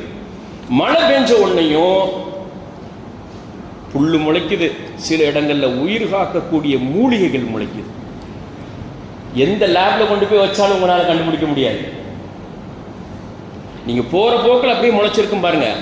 அந்த மூலிகைகள் ஒன்று ஒன்று ஒரு இலையும் மகத்துவமானது, ஒரு நரம்பு மகத்துவமானது. இன்னும் இது விசாலமாக புரிஞ்சுக்கிறதா இருந்துச்சுன்னா இந்த சுவர் இருக்குது பாருங்க, செங்கல்ல கட்டப்பட்ட சுவர் இருக்குமா வீடுகள், சில வீடுகள் இருக்கும். செங்கல் எப்படி கட்டுறாங்கன்னு உங்களுக்கு உருவாக்குறது தெரியும். களிமண்ணை எடுத்து, இன்றைக்கி இருக்கக்கூடிய ஜெனரேஷனுக்குலாம் அதெல்லாம் எதுவுமே தெரியாது. செங்கல்னா வாட் இஸ் தட்டுமா, எப்படி மாறி போயிருக்கு. நமக்கும் இந்த பூமிக்கும் சம்பந்தமே இல்லைங்கிற அளவுக்கு நம்முடைய வாழ்க்கை முறையும் கல்வி முறையும் நம்மளை மாற்றிருச்சு. செம்மண்ணை குழச்சி, தண்ணியை ஊற்றி குழச்சி, நல்லா மிதின்னு மிதித்து, அதை ஊற வச்சு மிதித்து, அதுக்கப்புறமா அச்சு எடுப்பாங்க. அச்சு எடுத்து அந்த அச்சியை உலர வச்சு காய வச்சு அதை கொண்டு போய் அடுக்குவாங்க. அடுக்கி தீயை வச்சு கொளுத்துவாங்க. அந்த மண் சுட்ட மண்ணாக மாறி சிகப்பு நிறத்துக்கு மாறும். இங்கே நல்ல ஸ்ட்ராங்காக மாறும். அவ்வளோ ப்ராசஸ் இருக்குது செங்கல்ல. சரியா? மண்ணை எடுத்து ஊற வச்சு குழச்சி மிதித்து, அதுக்கப்புறம் காய வச்சு, அதை கொண்டு போய் அடுக்கி சூளையில் அடுக்கி தீயை வச்சு கொளுத்தி, அது சிகப்பு நிறமாக மாறினதுக்கப்புறம் அந்த செங்கலை கொண்டுட்டு வந்து இந்த மாதிரி செவத்தில் வச்சு அடுக்கி நாலாபுரமும் சிமெண்ட் வச்சு பூசுகிறாங்க. இந்த பாருங்க, இதெல்லாம் தான் பூசப்பட்டுன்னு நினைக்கிறேன். இது செங்கல்ல தான் கட்டப்பட்டது பள்ளியார். நாலாபுரம் கீழே சிமெண்ட்டு அவ்வளவு பாய்சன் கெமிக்கல் சிமெண்ட்டு, சாதாரண விஷயம் கிடையாது. அது கீழையும் மேலையும் சைட்லையும் பூசி, அதுக்கு அப்புறமா வந்துட்டு பட்டி பார்த்து, அதுக்கப்புறமா பெயிண்ட் அடிக்குது. இவ்வளவு ப்ராசஸ் நடந்திருக்குது. சரியா? நம்ம எப்படி புரிஞ்சுக்கணும் இந்த மண்ணை, படைப்புகளை, திருமறையிலிருந்து எப்படி புரிஞ்சுக்கணும் அப்படிங்கிறதுக்காக சொல்கிறேன். நம்ம குடியிருக்கிற காலம் வரையணும், வீட்டில் குடியிருக்கிற காலம் வரைக்கும், இந்த பள்ளியை பயன்படுத்துகிற காலம் வரைக்கும் இதை மாறி மாறி நம்ம பெயிண்ட் அடிச்சுக்கிட்டே இருப்போம். பெயிண்ட் அவ்வளோ ரசாயனம், அவ்வளோ விஷமானது. திரும்ப திரும்ப திரும்ப திரும்ப பெயிண்ட் அடிச்சுக்கிட்டே இருப்போம்.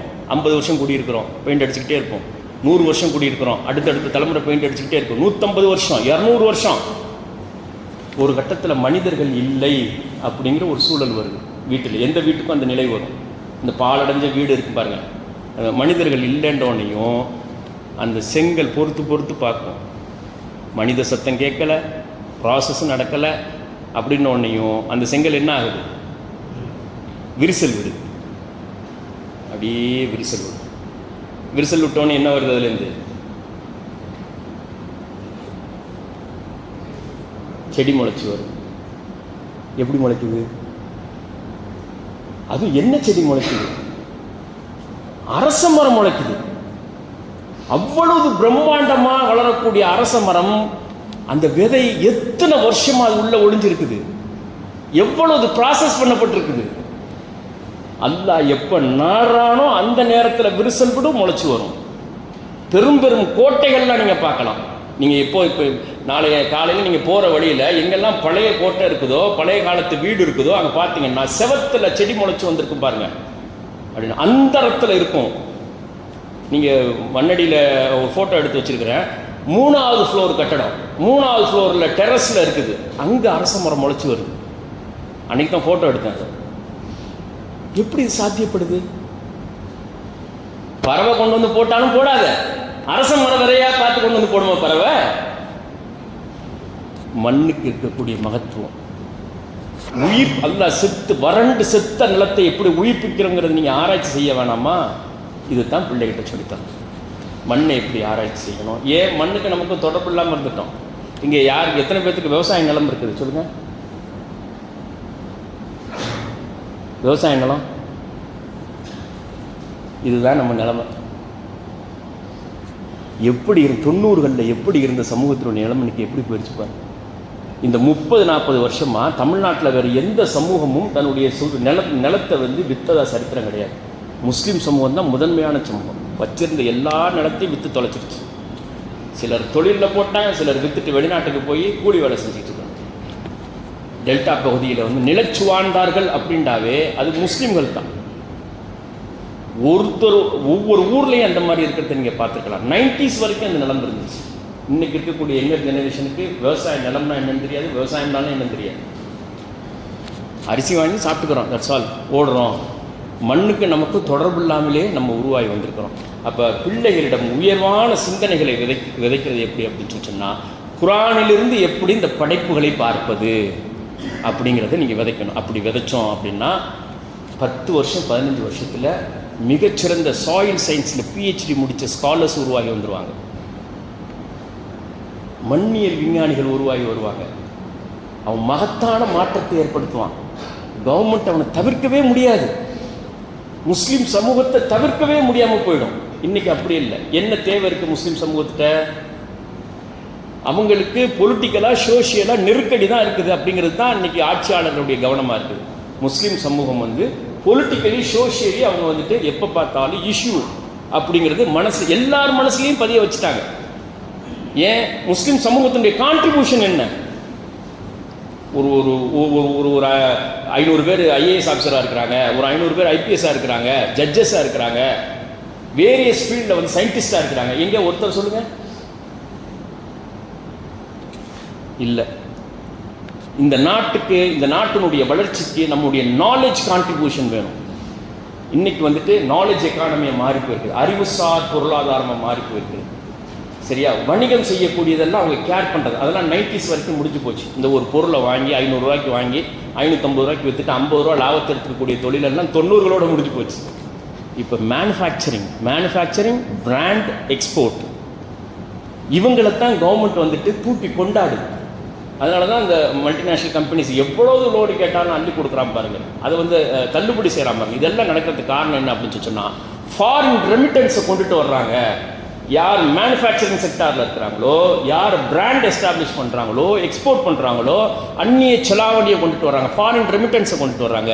இந்த லோக்கல் ட்ரேடிங் இருக்குது பாருங்கள், இவங்க இடைஞ்சலாக நினைக்கிறாங்க. ஏன்? இந்த கார்பரேட்டினுடைய அந்த செயினான சூப்பர் மார்க்கெட்ஸ் உருவாகி வர்றதுக்குலாம் சின்ன சின்ன பெட்டி கடை அங்கங்கே வச்சுக்கிட்டு பெரிய தொல்லை பண்ணுறாங்க அப்படின்னு இன்னைக்கு மாறி போயிருக்கு. 30 வருஷத்தில் மாறி போயிருக்கு. அதனால் இந்த சயின்டிஸ்ட்டு உருவாகி வர்ற ரிசர்ச் ஸ்காலர்ஸ் இந்த நாட்டுக்கு தேவை. ஸ்பேஸ் சயின்ஸில் அதிகப்படியான நிலத்தை நீங்கள் முதல்ல இஸ்ரோ எப்படி உருவாக ராக்கெட், ஃபஸ்ட்டு ராக்கெட் 1965 ராக்கெட்டை கொண்டுட்டு வர்றதுக்கு வாகனம் இல்லை. அப்போ எதில் மாட்டு வண்டியில் வச்சு தான் ராக்கெட்டை கொண்டுட்டு வந்தாங்க. நீங்கள் கூகுளில் இஸ்ரோனுடைய வரலாறு நீங்கள் படிச்சிங்கன்னா அதிலே இருக்கும். மாட்டு வண்டியிலேயும் சைக்கிள்லேயும் வச்சு தள்ளிக்கிட்டு தான் ஃபிக்ஸ் பண்ணி ராக்கெட்டை ஃபஸ்ட்டு 1965. இன்றைக்கி என்னாச்சு? உலக நாடுகளுடைய சேட்டலைட்ஸ் எல்லாம் கொண்டு போய் அங்கங்கே நிலைநிறுத்தக்கூடிய அளவுக்கு டெவலப் ஆகிருக்கு. அதில் நம்முடைய கான்ட்ரிபியூஷன் என்ன? 35 + 20 55 வருஷம். ஏன் ஒரு ஸ்பேஸ் சயின்ஸு படித்தவங்க ரிசர்ச் ஸ்காலர்ஸ் ஏன் உருவாகி வரல? யாராவது தடுத்தாங்களா? முஸ்லீம் சமூகத்தை பசங்களை யாரும் படிக்கக்கூடாதுன்னு யாரும் சொன்னாங்களா? வழிகாட்டலை, கவனம் இல்லை. அதனால் அந்த மாதிரி உருவாகி வர்றது தான் அபரிமிதமான வளர்ச்சியை நோக்கி போயிட்டு இருக்கக்கூடிய ஒரு ஃபீல்டாக இருக்குது ஸ்பேஸ் சயின்ஸ். இஸ்ரோ இருக்குது பாருங்கள். அதனால தான் இன்றைக்கி சந்திராயன் போய் இறங்கினது உலகத்தினுடைய மகத்தான சாதனை. மற்ற ஜப்பானெல்லாம் ஃபெயிலியர் ஆகிடுச்சு, ஆனால் இந்தியன் சந்திராயன் சக்ஸஸ் ஆனிச்சு பாருங்கள். அது ரொம்ப நுணுக்கமாக கவனிக்க வேண்டிய என்னென்னா, நான் சொன்னேன் பாருங்கள், சந்திரனில் ஒரு பள்ளம் இருக்குதுன்னு சொல்லி, வெளிச்சமான பகுதியில் போய் இறங்கிட்டா பிரச்சனை இல்லை, நார்த் போலில் இறங்கிட்டா ஈஸியாக இறங்கிடும். எதுவுமே இருளான பகுதி சவுத் போலில் போய் இறங்குறது ரிஸ்கானது. ஆனால் இஸ்ரோ சயின்டிஸ்ட் என்ன பண்ணாங்கன்னா, சவுத் போலில் போய் இறங்கினா தான் உலக நாடுகள் நம்ம திரும்பி பார்க்க வைக்கும் அப்படிங்கிற முடிவெடுத்து சந்திராயனை சவுத் போல் இருளான பகுதியில் கொண்டு போய் இறக்குறதுக்கு முயற்சி பண்ணாங்க. ஆனால் அப்படி போகும்போது பள்ளத்தில் 4 கால் ஊண்டனது, அதில் 2 பள்ளத்துலையும் மேட்டிலையும் ஊண்டிச்சாக்க பல்ட்டி அடிச்சிடும். பல்ட்டி அடிச்சுன்னா நொறுங்கி போயிடும். அப்போ பள்ளம் இருக்கிறது தெரியாது, எப்படி தெரிஞ்சுக்கிறது? அதனால தான் இன்றைக்கி அமெரிக்காவில் ஏன் இந்தியாவிலேருந்து அவ்வளோ சயின்டிஸ்ட்டை ஹையர் பண்ணுறாங்க அப்படின்னு சொன்னால், மேத்தமெட்டிக்ஸில் அவன் ப்ரில்லியண்ட்டாக இருக்கிறான் இந்தியன் ஸ்டூடெண்ட்ஸ் அப்படிங்கிறதுனால தான் பண்ணுறாங்க.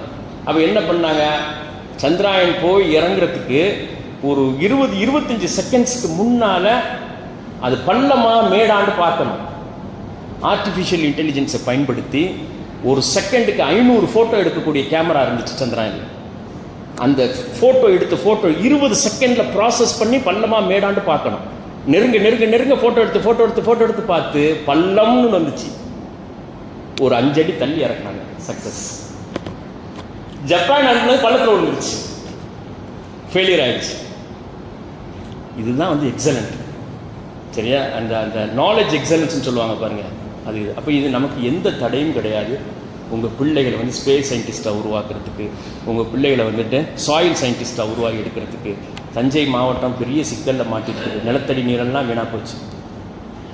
மழை நீரை பாதுகாக்கக்கூடியவர்களாக இல்லை, அந்த அவங்க மழை நீரை அறுப்படைங்கிறான். அந்த மழை நீரை பாதுகாக்கக்கூடிய அறிஞர்களை உங்கள் வீட்டிலேருந்து உருவாக்குங்களா? யார் உங்களை தடுத்தா? கடல் நீரை குடிநீராக்கிறதுக்கு இவ்வளவு கோடி ரூபா செலவு பண்ணுறாங்க. அதெல்லாம் ஒன்றும் தேவையில்லை வாப்பா, நான் பண்ணுறேன்னு ஒரு பக்கெட் எடுத்துகிட்டு போங்க பட்டினப்பாக்கத்துக்கு. ஒரு பக்கெட்டு வாலி அல்லங்க கடல் தண்ணி இல்லைங்க. 24 ஹவர்ஸில் குடி தண்ணீரை மாற்றுறதுக்கு என்ன வழிங்கிறத நான் சொல்கிறேன், நீங்கள் ஆராய்ச்சி பண்ணுங்களேன். இந்த காயத்ரின்னு ஒரு பிள்ளை ஆராய்ச்சி பண்ணியிருக்குது. ஒரு பாட்டில் தண்ணி கடல் நீரை எடுத்து 24 ஹவர்ஸில் இயற்கை பொருட்களை வச்சு தேத்தாங்கொட்டை, முருங்கை விதை இதை வச்சு நன்னீராக மாற்றுறது. இதுதான் அறிவு. ஆளுமை மிக்க அதிகாரத்தையும் கொண்டு வரும், பொருளாதாரத்தையும் கொண்டு வரும். தவிர்க்கவே முடியாது, முஸ்லீம் சமூகத்தை தவிர்க்கவே முடியாது. இன்னைக்கு முஸ்லீம் சமூகத்தினுடைய எந்த தேவையும் கிடையாது. 25 வருஷத்தில் மாற்றி அமைச்சிட முடியும். இங்கே வந்திருக்கக்கூடிய சகோதரர்கள் இதை உள்வாங்கி கரெக்டாக வந்தீங்கன்னா 25 இயர்ஸில் மகத்தான மாற்றத்தை கொண்டுட்டு வர முடியும். இந்த அடையார் புற்றுநோய் மருத்துவ ஆராய்ச்சி நிலையத்தை போய் பாருங்கள். ஆண்டுக்கு ஆண்டு பெருகிக்கிட்டு இருக்குது. 2040 20 லட்சம் பேர் இறந்து போவாங்க புற்றுநோயின் காரணமாக. 2040 ஒவ்வொரு வருஷம் பக்கத்தில் தான் இருக்குது. ஒரு நாள் 1 மணி நேரம் அங்கே போய் நீங்கள் இருந்து பாருங்கள். அவர்கள் படக்கூடிய வேதனை உங்கள் பிள்ளையை அப்படியே மனசே மாற்றிடும். நான் அடிக்கடி எல்லா மீட்டிங்லையும் சொல்கிறது, எந்த பிள்ளை வந்துட்டு சொல்லு பேச்சு கேட்காம இருக்குதோ கவர்மெண்ட் ஹாஸ்பிட்டலில் கூட்டிகிட்டு போய் ஒரு ரவுண்ட் அடித்து கொண்டுட்டு வாங்க. அங்கே பார்க்குற வேதனையை, அவங்க படக்கூடிய துன்பத்தை பார்த்தோம்னு வச்சுங்களேன், மனசு பொறுக்காது. இப்போ இந்த புற்றுநோய்க்கு என்ன தீர்வு, என்ன சொல்யூஷன்?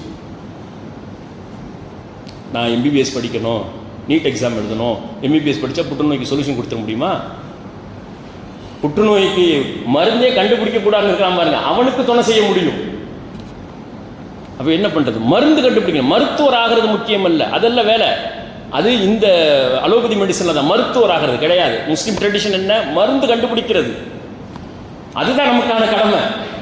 இமாம் ஷாஃபி ரஹ்மத்துல்லாஹி அலைஹி சொன்னாங்க, அல்லாஹ்வுடைய படைப்புகள் அபரிமிதமான ரகசியத்தை கொண்டிருக்கின்றன. இலைகளிலும் காய்களிலும் கனிகளிலும் வேர்களிலும் மனிதர்களுக்கு ஏற்படக்கூடிய பல முடிச்சுகளுக்கு தீர்வளிக்கக்கூடிய ரகசியங்கள் இருக்கிறது. ஒரு இலை என்ன வேலை செய்யும் அப்படின்னு, ஒரு சுண்டக்காய் என்ன வேலை செய்யும், இந்த உலகம் அழிகிற காலம் வரைக்கும் மனிதனால் கண்டுபிடிக்க முடியாது. அதில் இருக்கக்கூடிய ரகசியத்தை தெரிஞ்சிக்க முடியாது. புற்றுநோய்க்கு மருந்து கண்டுபிடிக்கணும்னு உங்கள் பிள்ளைகளை நீங்கள் தயார்படுத்துங்க. கிட்னி ஃபெயிலியரில் எக்கச்சக்கமான மக்கள். முன்னாலையெல்லாம் பள்ளிவாசலில் வந்து குமர் காரியத்துக்கு தான் வெள்ளிக்கிழமை வந்து நிதி கேட்பாங்க. இப்போ அதிகப்படியான பள்ளிவாசலில் பாருங்கள், எல்லாம் வியாதிக்கு தான். கிட்னி ஃபெயிலியரு, கேன்சர் ட்ரீட்மெண்ட்டு, இதுக்கு தான் நிற்கிறாங்க. கிட்னியை மாற்றுவது தீர்வாகுமா? தீர்வாக சொல்யூஷன் கிடையாது. காசு ஆக்க முடியும். கிட்னி டிரான்ஸ்பிளான்ட்டுன்னு பாருங்கள், அது ஃபுல்லாக மணி. அல்லாஹ் எப்படி படைச்சிருக்கிறாங்க. இன்னொரு உறுப்பு உள்ளே போய் இதோட ஜாயின் பண்ண முடியாத அளவுக்கு நோய் எதிர்ப்பு சக்தியை படைச்சிருக்கு. ஃபைட் பண்ணுறோம். அந்த ஃபைட் பண்ணுற தன்மையை குறைக்கிறதுக்கு மெடிசன் கொடுத்துக்கிட்டே இருப்பான். இதுதான் இன்றைக்கி இருக்கக்கூடிய பிரச்சனை. அதனால் பார்த்தா சரி, மனிதனுடைய கிட்னி இந்த மாதிரி இருக்குது, அதனால் பன்றியுடைய கிட்னியை எடுத்து தொடையில் வச்சு தச்சு விட்டோன்னு பார்த்துக்கிறாங்க எல்லா இடத்துலையும். அவனுக்கு தெரிஞ்சது அதுதான், அவனுக்கு பிடிச்ச மிருகம் அது. அதையே போய் நம்ம செய்ய முடியும்? நமக்குள்ள எம்பிபிஎஸ் படிச்சுட்டு செயலிழந்து போன கிட்னியை எப்படி மறுபடியும் செயல்பட வைப்பது, ஆக்டிவேஷனுக்கு எப்படி கொண்டுட்டு வர்றது? மைக்ரோபயாலஜி 10 வருஷத்தில் கண்டுபிடிச்சோம். இந்த பாருங்க, பாரதியார் யூனிவர்சிட்டியில், கோயம்புத்தூர் பாரதியார் யூனிவர்சிட்டியில் சரவணன், குரு சரவணன் ஒரு பேராசிரியர், சாரதா தேவின்னு ஒரு பேராசிரியர், 2 பேரும் சேர்ந்து என்னடா இது இவ்வளவு பெரிய சோதனையாக வந்துட்டு பேரிடராக மாறிக்கிட்டு இருக்கு புற்றுநோய், வாய் புற்றுநோய், வயிற்று புற்றுநோய், கர்ப்பப்பை புற்றுநோய், மார்பக புற்றுநோய், இப்படி எல்லா இடத்துலையும் போய்ட்டு என்ன செய்யறதுன்னு யோசிச்சாங்க. 6 வருஷம் அவங்க எதை எடுத்து ரிசர்ச் பண்ணாங்க தெரியுமா? தமிழ்நாட்டினுடைய மாநில மலர் இருக்குது பாருங்க, செங்காந்தல் மலர். அதான் வந்து ஸ்டேட் ஃப்ளவர், மாநில மலர். அந்த செங்காந்தல் மலரை எடுத்து அந்த மலர்னுடைய தண்டுகளில் இருக்கக்கூடிய என்சைம்ஸை எடுத்து டெஸ்ட் பண்ணாங்க. கண்டுபிடிச்சிட்டாங்க. ஈஸியாக புற்றுநோயினுடைய செல்களை வந்துட்டு குறிவைத்து புற்றுநோயினுடைய செல்களை மாத்திரம் அழிக்குது. ஆனால் கீமோதெரப்பி நம்ம நல்ல செல்களை எல்லாம் அழிக்கிறதுனால தான் தலை மொட்டை அடிச்சு. நீங்கள் போய் இந்த அடையார் இன்ஸ்டியூட்டில் போய் பாருங்கள், நிறைய பேத்துக்கு தலைமுடி விழுந்து போய் கிடக்கும் பாருங்கள், நல்ல செல்களையெல்லாம் அழிச்சிடறதுனால. ஆனால் இந்த கண்டுபிடிப்பு புற்றுநோய் செல்களை மாத்திரம் அழிக்கிறது. மனிதன் என்னென்னவெல்லாம் வில்லங்கம் பண்ணுவாங்கிறது அல்லாஹ் ரப்பல் ஆலமீனுக்கு தெரியும்.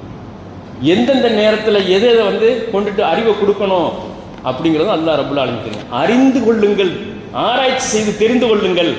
அவங்க ஆராய்ச்சி செஞ்சாங்க, கண்டுபிடிச்சிருக்காங்க. மத்திய அரசு பேட்டன் ரைட் அது கொடுத்துருக்கு. 2 பேராசிரியர். நமக்கு என்ன தடை இருந்துச்சு? ஏன் நம்ம கண்டுபிடிக்கல? லட்சமாக போய் நீட் எக்ஸாம் படிச்சுக்கிட்டு MBBS மறுபடியும் நீங்களும் ஒரு கடையை தான் போடும், உங்கள் பிள்ளையும் வந்து ஒரு கடையை தான் போடும். கடையை போட்டு வணிகம் பண்ணுறதுக்கு அவன் தயாரிக்கக்கூடிய மருந்தை மக்கள்கிட்ட கொண்டு போய் திணிக்கிறதுக்கு உண்டான வேலை தான் செய்யும். மருந்து கண்டுபிடிக்கிறது தான் முஸ்லீம்களுடைய பொறுப்பு. மருந்தை கண்டுபிடிக்கணும். புற்றுநோய்க்கு மருந்து கண்டுபிடிக்கும், கேன்சருக்கு மருந்து, நீரிழிவு நோய், டயாபெட்டிஸ், வீட்டில் மாத்திரை மருந்து குமிஞ்சு போய் கிடக்கு எல்லார் வீட்டிலையும். இனி அடுத்து ஒரு 10-20 வருஷத்தில் இங்கே இருக்கக்கூடிய பிள்ளைங்கள்லாம் உருவாகி வரக்கூடிய காலத்தில் நீரிழிவு நோய் இல்லாத ஆளே கிடையாது. என்ன சொல்யூஷன் இருக்கு? இன்ஜினியரிங் படித்தா அதை தீர்த்த முடியுமா? நெருக்கடிகளுக்கு சிக்கல் என்னங்கிறத கண்டுபிடிச்சு அதுக்கு சொல்யூஷன் கொண்டுட்டு வர்றான் பாருங்க. அதுதான் ஒரு மூமியினுடைய வேலை. அல்லாஹ் படைச்சிருக்கக்கூடிய பொருட்களிலிருந்து அதுக்கு என்ன சொல்யூஷன் அப்படிங்கிறத நிறைய ஆராய்ச்சிகள் நடந்துட்டு இருக்குது. அந்த ஆராய்ச்சிகள் இதெல்லாம் வந்துட்டு கவர்மெண்ட் கொட்டி, இந்தியன் கவர்மெண்ட்டே கொட்டி கொடுக்குது, ஸ்டைபன் கொடுக்குது. அதுக்கு ஒரு மாதத்துக்கு 40,000 ரூபா. பாரதியார் யூனிவர்சிட்டியில் கல்வி இயக்கத்தினுடைய கேராஃபில் நாங்கள் ஸ்பான்சர் பண்ணி ஒருத்தர் நம்ம பையன் ஒரு பையன் காரைக்கால் பையன் வந்துட்டு ரிசர்ச் பண்ணிட்டு பிளான் பயாலஜியில் ரிசர்ச் பண்ணிட்டு இருக்கிறாரு. பாரதியார் PhD பண்ணிட்டு இருக்கிறார். அந்த மாதிரி PhD பண்ணக்கூடிய ஸ்காலர்ஸை வந்துட்டு பிளான் பயாலஜி படிக்கிறது, மைக்ரோ பயாலஜியில் ரிசர்ச்சில் போகிறது, நான் இந்த நோய்க்கு மருந்து கண்டுபிடிப்பேன் என்று அந்த பாதையில் போகக்கூடிய மாணவர்கள் உருவாகி நீங்கள் தவிர்க்கவே முடியாது கவர்மெண்ட்னால. அதுதான் கல்வி, அதுதான் ஆற்றல் மிக்க சமூகத்தை உருவாக்கும். நம்மளுடைய கடமைகள் என்ன அப்படின்னு சொன்னால் சொல்யூஷன் ப்ரொவைடர்ஸ், தீர்வை கொடுக்க உங்கள் வீட்டிலேருந்து உருவாகி வரணும். சட்டம் படிக்கிறதுக்கு ஏதாவது தடை இருந்துச்சா? இறுதியாக இன்ஷா அல்லாஹ் முடிச்சுக்கிறோம். சட்டம் படிக்கிறதுக்கு முஸ்லீம் சமூகத்தை யாராவது தடுத்தாங்களா? தடுக்கலை. ஒரு ஹார்வர்ட் கிராஜுவேட் முஸ்லீம் சமூகத்தில் இருக்கு ஒரு 65-70 வருஷம் ஆச்சு. காசு பணம் இல்லையா? எல்லாத்துட்டையும் இருக்குது. அந்த தூண்டுதல் இல்லை, அந்த வேட்கை இல்லை. என் பையன் 10th படிச்சுட்டு இருக்கிறான், +2 முடித்தோடனே இங்கே இருக்கக்கூடிய டாப் லா காலேஜில் 5 வருஷம் லா படிக்க வைக்கணும், அடுத்து மாஸ்டர் டிகிரி ஆக்ஸ்ஃபோர்டில், கேம்பிரிட்ஜில், ஹார்வர்டில், எடின்பர்கில், என்ன செலவானாலும் சரி. அத்தா யோசிக்கிறாரு பாருங்க. ஒரு ஒரு நார்மலான மிடில் கிளாஸ் ஒரு தந்தை வந்து யோசிக்கிறார் பாருங்க, நான் மிடில் கிளாஸில் இருக்கிறேன், ஆனால் என் மகன் உலகத்தின் தலை சிறந்த அறிஞனாக உருவாகி வரணும், உயர் நீதிமன்றத்திலையும் உச்ச நீதிமன்றத்திலையும் டாப் மோஸ்ட் லாயர்லாம் இருக்கணும். அப்படி சிந்திக்கிற வீட்டிலிருந்து அடுத்த ஜெனரேஷன் எப்படி உருவாகி வரும் பாருங்க. அதுதான் சமூகத்தினுடைய வளர்ச்சி. அதனால் அன்பு சகோதர சகோதரிகளே, நமக்கான பெரும் பொறுப்புகள் இருக்குது. நம்ம வந்து சிக்கலில் சிக்கிக்கிட்டு இருக்கிறவங்க இல்லை, சிக்கலுக்கு தீர்வளிக்கக்கூடியவங்க நம்ம முஸ்லீம் சமூகத்தினுடைய பொறுப்பே அதுதான். நம்மளை சுற்றி ஏகப்பட்ட பிரச்சனைகள் இருக்குது. இனி வரக்கூடிய காலத்தில் எல்லாமே வந்து பார்த்திங்கன்னா பெரும் மழைகள், பேரிடர் தான் ஏற்படும். பருவமழை கிடையாது. மேகங்கள் உடைந்து உடைந்து கொட்டும். 3 மாதத்தில் பெய்ய வேண்டிய மழை 3 நாளில் பெய்யும். இப்போ தூத்துக்குடியில் பெஞ்சிருக்கு பாருங்க, அந்த மாதிரி பெஞ்சது, சென்னையில் பெஞ்சது, எல்லாம் அதுதான் காரணம். சரியா? இனிமேல் அதுதான். ஏன்? உலகத்தை சீரழிச்சிட்டாங்க. இங்கே இருக்கக்கூடிய அத்தனை கழிவு நீரும் கடலில் தான் போய் கலக்குது. அதில் உள்ள மீனை தான் நம்ம குடிச்சு சாப்பிட்டுட்டு இருக்கிறோம். பிளாஸ்டிக் மழையாக குமிச்சு கிடக்குது கடல் முழுக்க. மீன்களுடைய எண்ணிக்கையை விட பிளாஸ்டிக் பைகளுடைய எண்ணிக்கை கூடிரும் 10 வருஷத்தில். இந்த உலகம், பூமி வந்துட்டு வெகு விரைவாக அழிவை நோக்கி போயிட்டு இருக்குது. அது இழுத்து பிடிக்கக்கூடிய சயின்டிஸ்ட் உருவாகி வர்றாங்க பாருங்க முஸ்லீம் சமூகத்தில். அவனுக்கு பரிசு, அல்லாஹ்ட்ட மகத்தான பரிசு இருக்கிறது. உலக மக்கள் எல்லாம் வந்து அந்த மாதிரியான ஸ்காலர்ஸை தான் விரும்புவாங்க. அவருடைய கொள்கையை தான் நேசிப்பாங்க, அவருடைய வாழ்க்கை முறையை நேசிப்பாங்க. அத்தகைய வாழ்க்கை முறையை அல்லாஹ் ரப்புல் ஆலமீன் நாம் அனைவருக்கும் தந்தரணும். வீடுகளிலிருந்து தலை சிறந்த சயின்டிஸ்ட்டை உருவாக்கணும் என்ற நீயத்தோடு நீங்கள் இங்கிருந்து அல்லாஹ்விடம் பொறுப்பு சாட்டிவிட்டு செல்ல வேண்டும் என்ற வேண்டுகோளையும் வைத்து விடைபெற்றுக் கொள்கிறேன். வாஹத்தாவான அல்ஹம்துலில்லாஹி ரப்பில் ஆலமீன். அஸ்ஸலாமு அலைக்கும் வரஹ்மத்துல்லாஹி வபரகாத்துஹு.